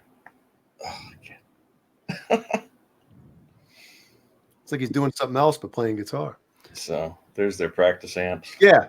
Okay. So is there a 25-watter sitting there? Well, you got the G10 XL, which I assume is a 10 watts. G15. Maybe it was the 15. G40, G20. Then you got the bass amps.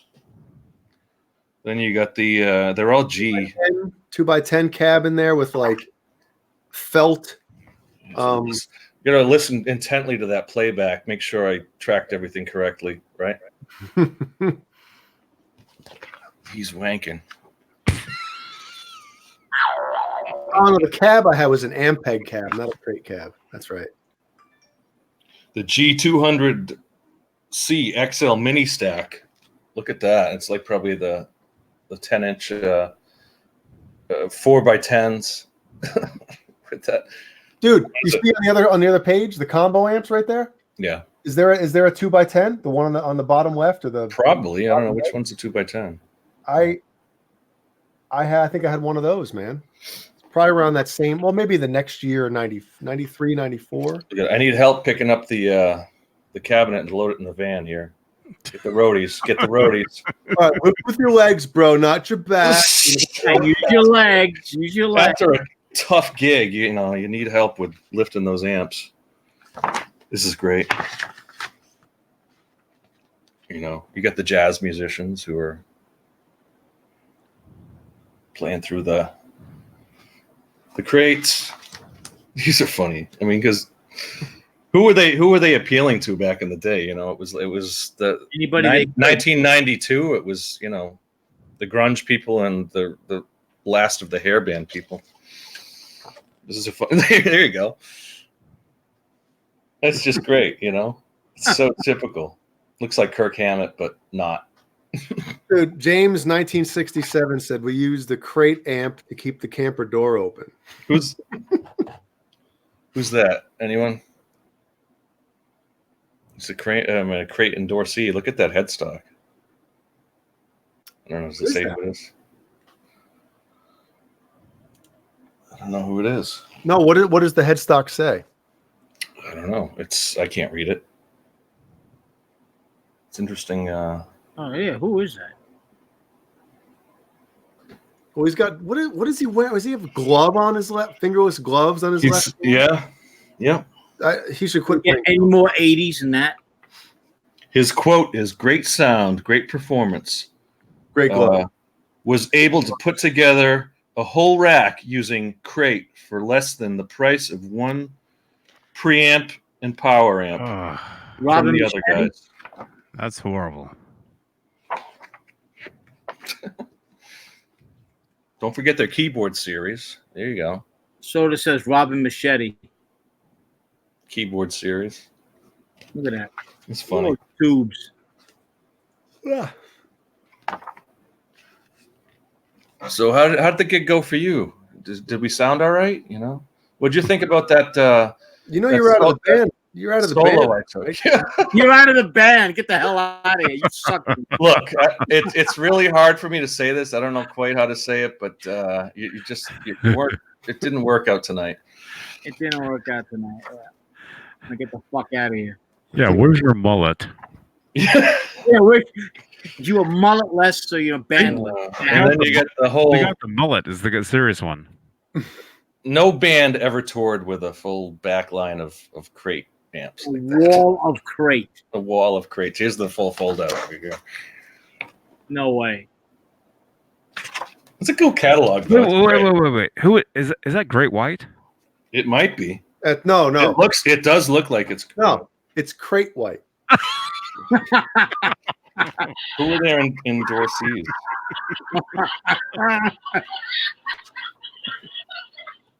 That's funny. This kid's the best, though. I love that one. You're not cutting the mustard, bro. Sorry. Look at that right hand. Like, how is he? What? He's holding it like. How do you hold a pick like that? Yeah, I know. You said pick, right? This one. Look, I got to be honest with you. I don't think you're really ever gonna make it as a musician, as a bass player. Go back to science. Sorry, buddy. Yeah. All right, dude. Why are you playing bass looking like you're sitting on the toilet? Oh. I'm stroking it. These are funny. This one's I love that one. It's just a guy. I think I showed all of them pretty much. What the hell is he? What'd you get? Doesn't it say? Listen, Doesn't it say on all those who not really. I think bands it doesn't. It doesn't really have like a. Probably because they didn't have many artists. They didn't have any really high profile endorsees. They're all models. Yeah, it's true. Yeah. I do remember my other guitar player had a crate amp for a while. And when we got our Mesa cabs, we were just like, dude, holy shit, these things are heavy. You know, it was like his crate cab was made out of balsa wood. The Mesa 1x12. What was that combo that they had that was just hugely? It was like a 50-watt 1x12. And that thing, just that Mesa 1x12 was 50 pounds anyway. Yeah, I don't know. I have the standard Mesa Recto cab. My other guitar player has the oversized one, and it's it's a little bigger, but that friggin' thing is heavy as hell, man. Heavy metal. 7 over Renus Pinkle. Do you prefer the 6505 over the 5153? Oh man. You know, if somebody came here right now, don't get any ideas, but if somebody came here right now with a 5153 100-watt head and said, "Give me your 6505 and I'll give you this," I would probably take it.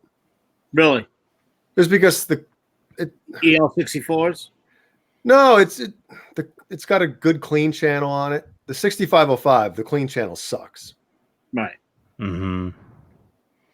Well, same with the original.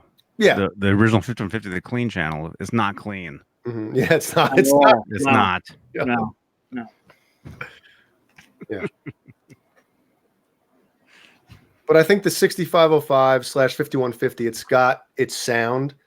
And correct me if I'm wrong, somebody, but I think the 5153 didn't have a separate channel. It's a little more how do I say it?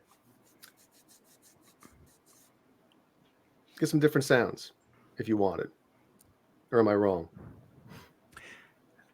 The 5153s or versatile. Don't the 50? I can't even talk. We're at 3.5 hours here. Yeah. Oh my gosh.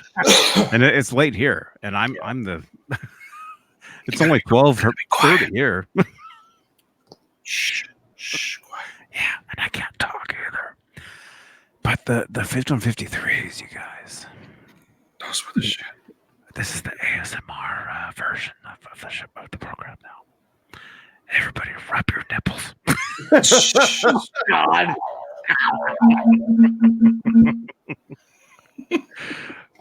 5153, Power flagged. It's a 3-channel. Power flag. Yeah. The 3 has 3 channels. Yeah. That's the 3 channels. difference. That's the difference. Yep. Is it So green, you get- red, blue, or green, blue, red, or what is it? It's green, blue, red. Yeah. Yeah. So they're actually independent of each other. So you get the clean sound.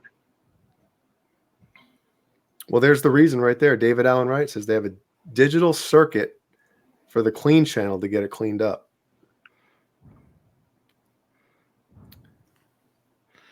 But I've recorded the 5153, the 50-watt version, and God, it sounded great.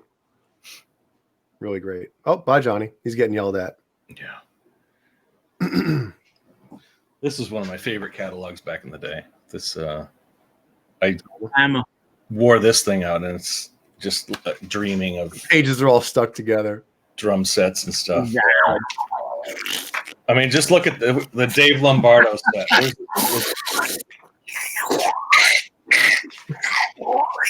Oh, it's still wet. It's dripping. Oh God. Where's the Dave Lombardo had like, or actually, there it is. The Dave Lombardo. It's just, I mean, insane. You know, Yeah. how many? He's got what, 8 toms there, and then the Lars Ulrich. Oh, then you get next to him, Charlie Benetti, whatever his name is. Yeah. Two animals. Tama was. I mean, where's Tama today? But No, back in the day, they're still huge, man. Them Are and they? Pearl are still Lars pissed off. Like, yeah, I guess I got to do this endorsement. What year is that from? 91, 92. So this was. He's probably pissed because they wouldn't. It's his white set from the Black album. That's bullshit because the white set has black rims and. Oh, really? Yeah. Yeah. And I think they made like a small run of his set with the black, or they were going to and they never did. That's probably why he's pissed. Get over it. It's funny. You can tell this is even before, 91, 92 was before Photoshop. And just look at how the text is written over the picture. I mean, it's unprofessional by today's standards. I can't even get it to the. Where the fuck is it? Yeah, you can barely see the stuff. Yeah. It's clearly it's before Photoshop and before. Wait a second. What Or this one too. I mean, what line was Lars? He didn't play a rock. Imperial Star, Rockstar. Yeah, he did Rockstar.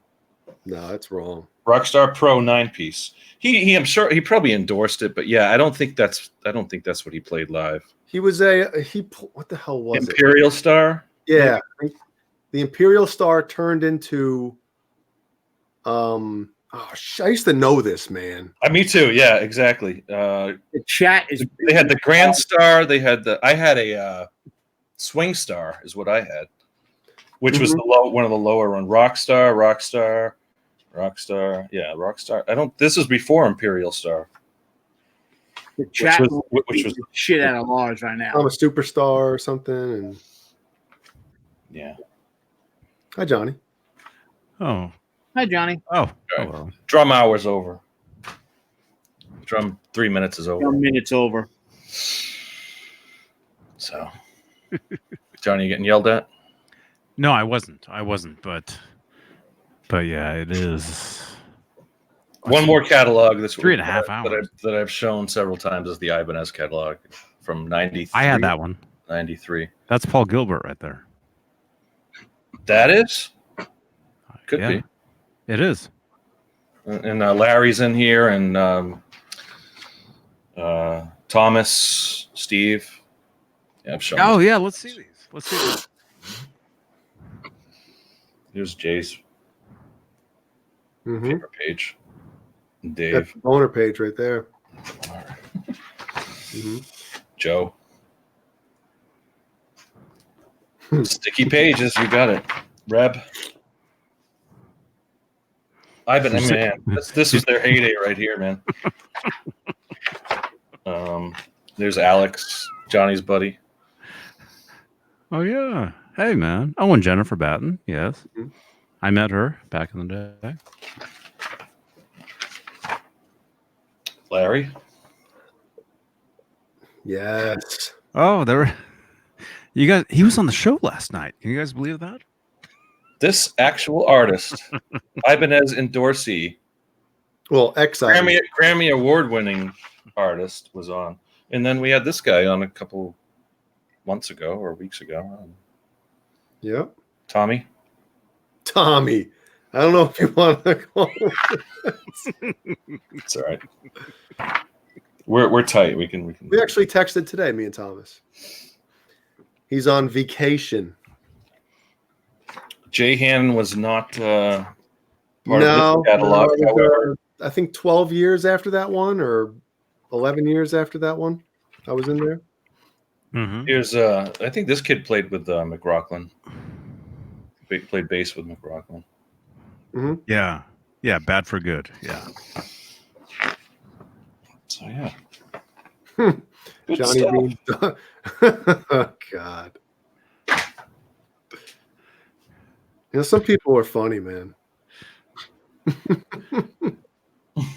Johnny Bean's dog.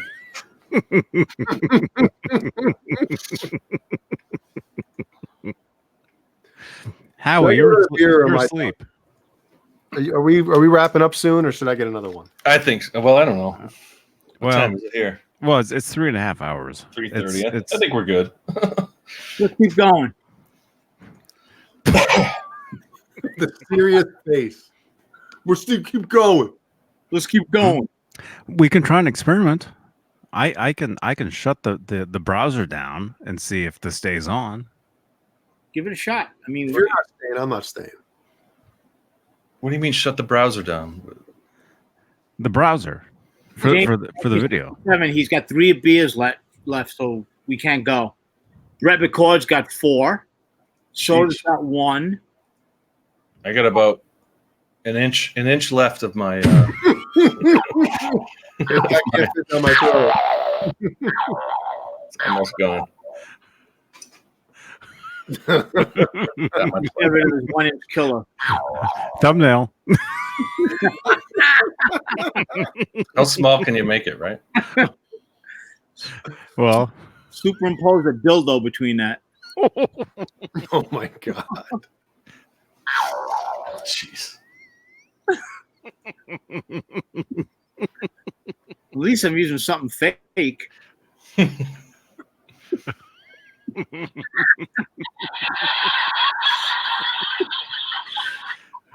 So in the chat, you got any other questions? Let's Yeah, ask anything, not just music stuff. yeah. Ask anything. It's 3:33. Make a wish. I wish I was sleeping. I wish I was never mind. Yeah, throw a question out. How about a question for each one of us? Jeez. I wish we had 100 thumbs ups. I wish I took a shower today. Me and Pink want to talk about what kind of balls. Mad Dog, coconut oil.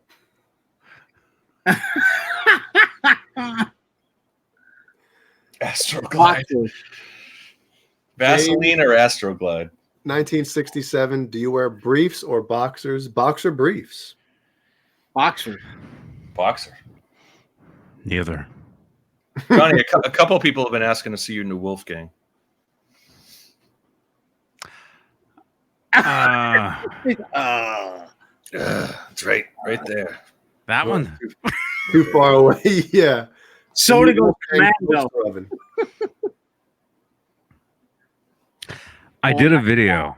I did a video yesterday. Let me find it. I did a video where I was playing it. I'll put it in the chat. From the second channel. Again, David Ennis, thank you. Yeah, David What are you Ennis. thanking him for, John? He ain't sending you nothing. I just think it's awesome that he's so. I mean, how generous he is. That's That's above awesome. Jay, did you see you were on last night? You saw your gift from Tony. That's right. I need addresses. I'm not going to wear a dress for you, man. I don't care. What gift did you get, Jay? What gift did you get? I haven't. Oh, the guitar right over Johnny's right shoulder. Oh, cool. you lent it to him? No, somebody got it for me. It's mine, man.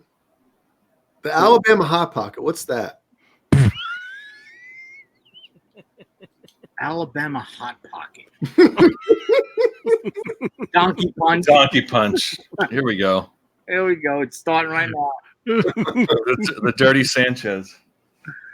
The rusty trombone. What is San Diego? Thank you. San Diego. What? I never even heard that name before. What is that? Was it Family Guy or something? I think it was on one of those shows. Type it. I couldn't tell you what it is, but someone knows what it is. Rusty. It's when yeah, San Diego. Thank you. Yeah, scientists. I think the quote was, "Scientists call that a San Diego thank you." All right, we got some questions here. Johnny, did you get in trouble? Not yet, but I will. Okay, John BL, do those headphones make your head itch? We scratching. I guess so. No, my head doesn't itch. Jay, why do you wear that silly hat? Because my hair is if you saw my hair right now, I'm the only one without a hat on this show. Gee, and I'm the bald guy. My wife I think every day for the past like month and a half, Jeannie has said, we got to get you a haircut. And that's when why I wake up in the morning and she sees me, she's like, you got to get a haircut. I'm like, yeah, I know. Let's put my hat on. I'm fine. But now it's gotten to the point when I don't wear my hat, Ellie says, Daddy, where's your hat? Like, really? If I'm not wearing it, she tells me to put it on. So now you keep putting it on. And Mike, why do you hang with these kids? Because they're cool cats.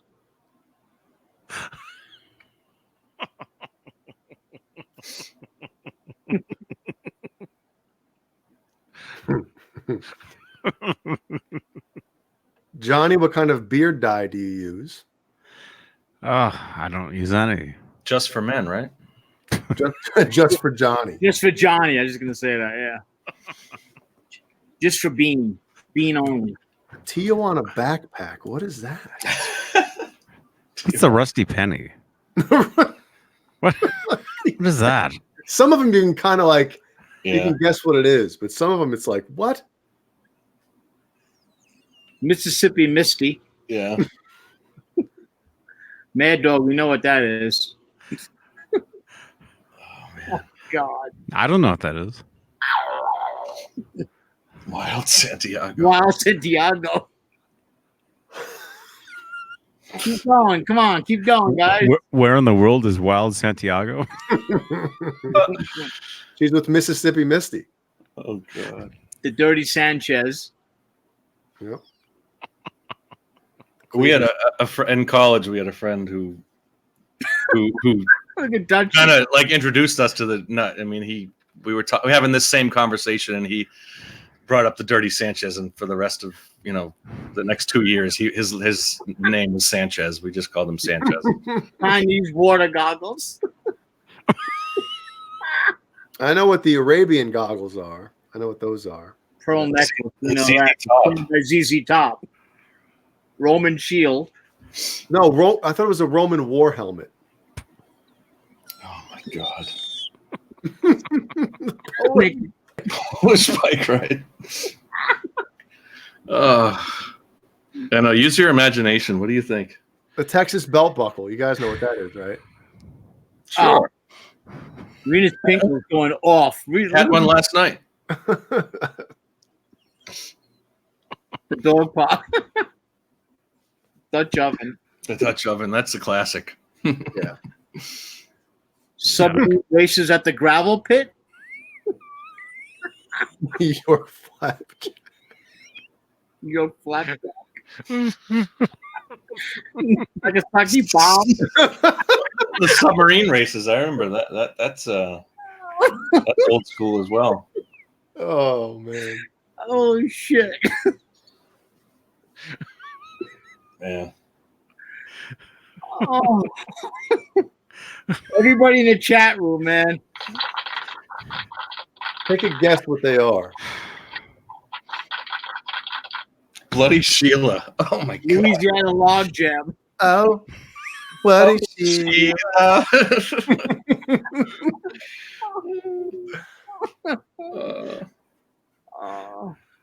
Yes, we are, Mad Dog. No, I think he's talking to the people in the chat. Maybe. Yeah, Sorry, Mad Dog. If we've offended anyone. yeah. If we've offended anyone, then Blame yourself. yeah. Come on. Oh God. So, am I getting another beer, or are we done? No, we're done. I think we're done. I'm good. Bloody candle. Oh gosh. Oh man. Oh. Golf clap. Now we're definitely done. Yeah. That's right, Brett McCord. We're teaching you guys all kinds of new stuff.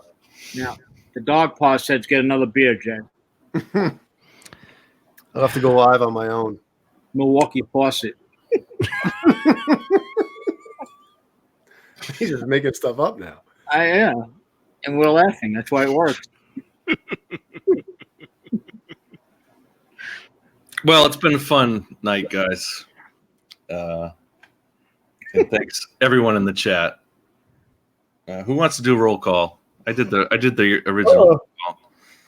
Let's say a good night roll call. Michael? Good night. No, check the chat and say good night to everyone. Good night, Reed Pickle. Good night, Mad Dog, Brett McCord, the Dog Paw, James 1967, Soda, Dutchy 5150, James 1967, Phil Mosley Music, Mad Dog. I think I got you already. Mickey Saddlemeyer, Dutchy 5150. Come on, throw your names out there so I can read it. Ron John. Johnny Beane. Johnny Beane. Bam Mozzie. Bam Mozzie. I thought I'm doing this. Yo, take it easy, all right? Mickey Cirillo. Leaky Brillo? What? Mickey Cirillo. I thought you said Leaky Brillo. No. I hate it when I get a leaky Brillo. Good night, everybody. The Dog Paw. Biggles. Oh, there's Biggles. Hey, Biggles. Biggles. How you doing, Biggles? Haven't seen you in a while. Good to see Mr. you. Bigglesworth. Where you been hanging out, Mr. Bigglesworth? Don't forget Johnny Bean's dog.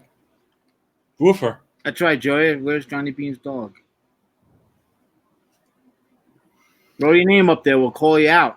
That's right. Shout out. Nightbot. Want to do one last call in, Johnny? Anybody want to call in and say goodnight? What is it? What's the command? I can't think.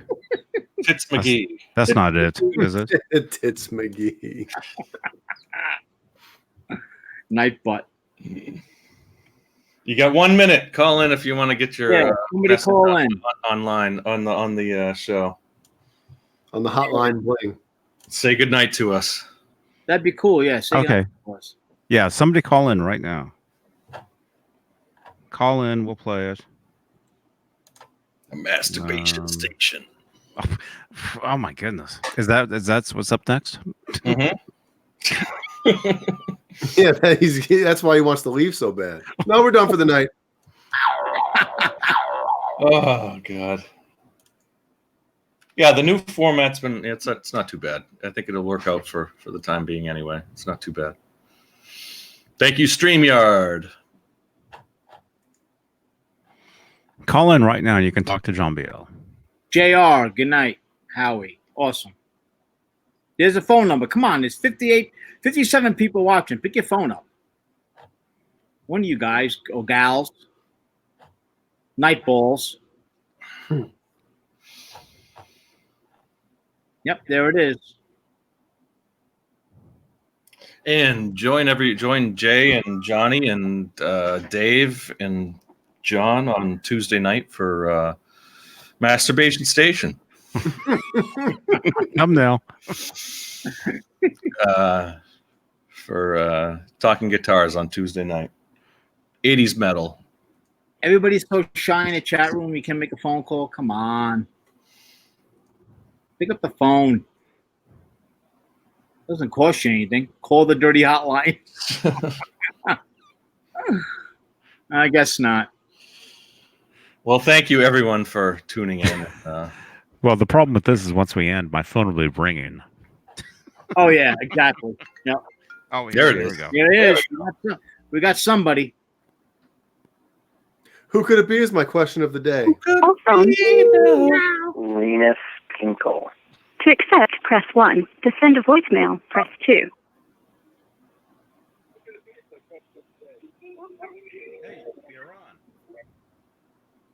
Oh, Hey, Renus. Mr. Pinkle.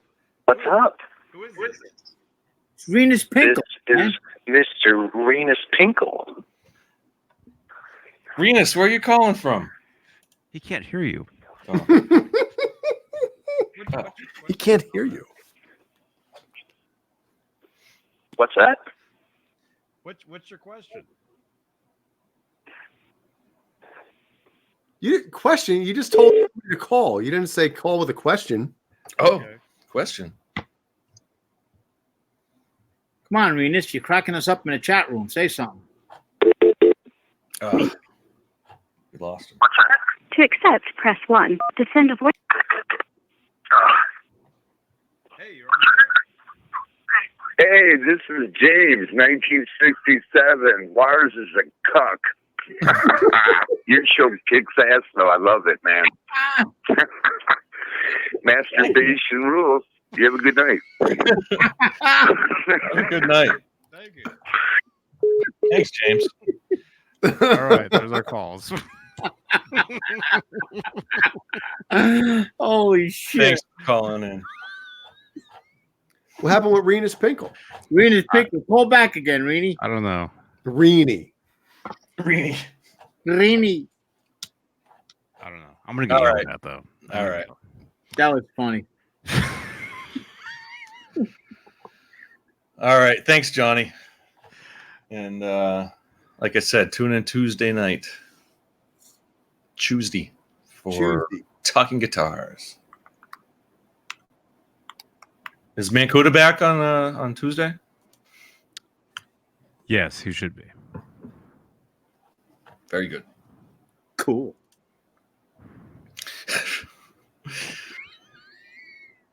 Absolutely. All right, say goodnight. Thanks, everyone. Have a great night and have a good weekend. Be safe, and we'll see you next week. Make sure that screenshot doesn't go to the principal. Yeah, right? Thank you, Jay. Thank you, Michael. And thank you, Johnny.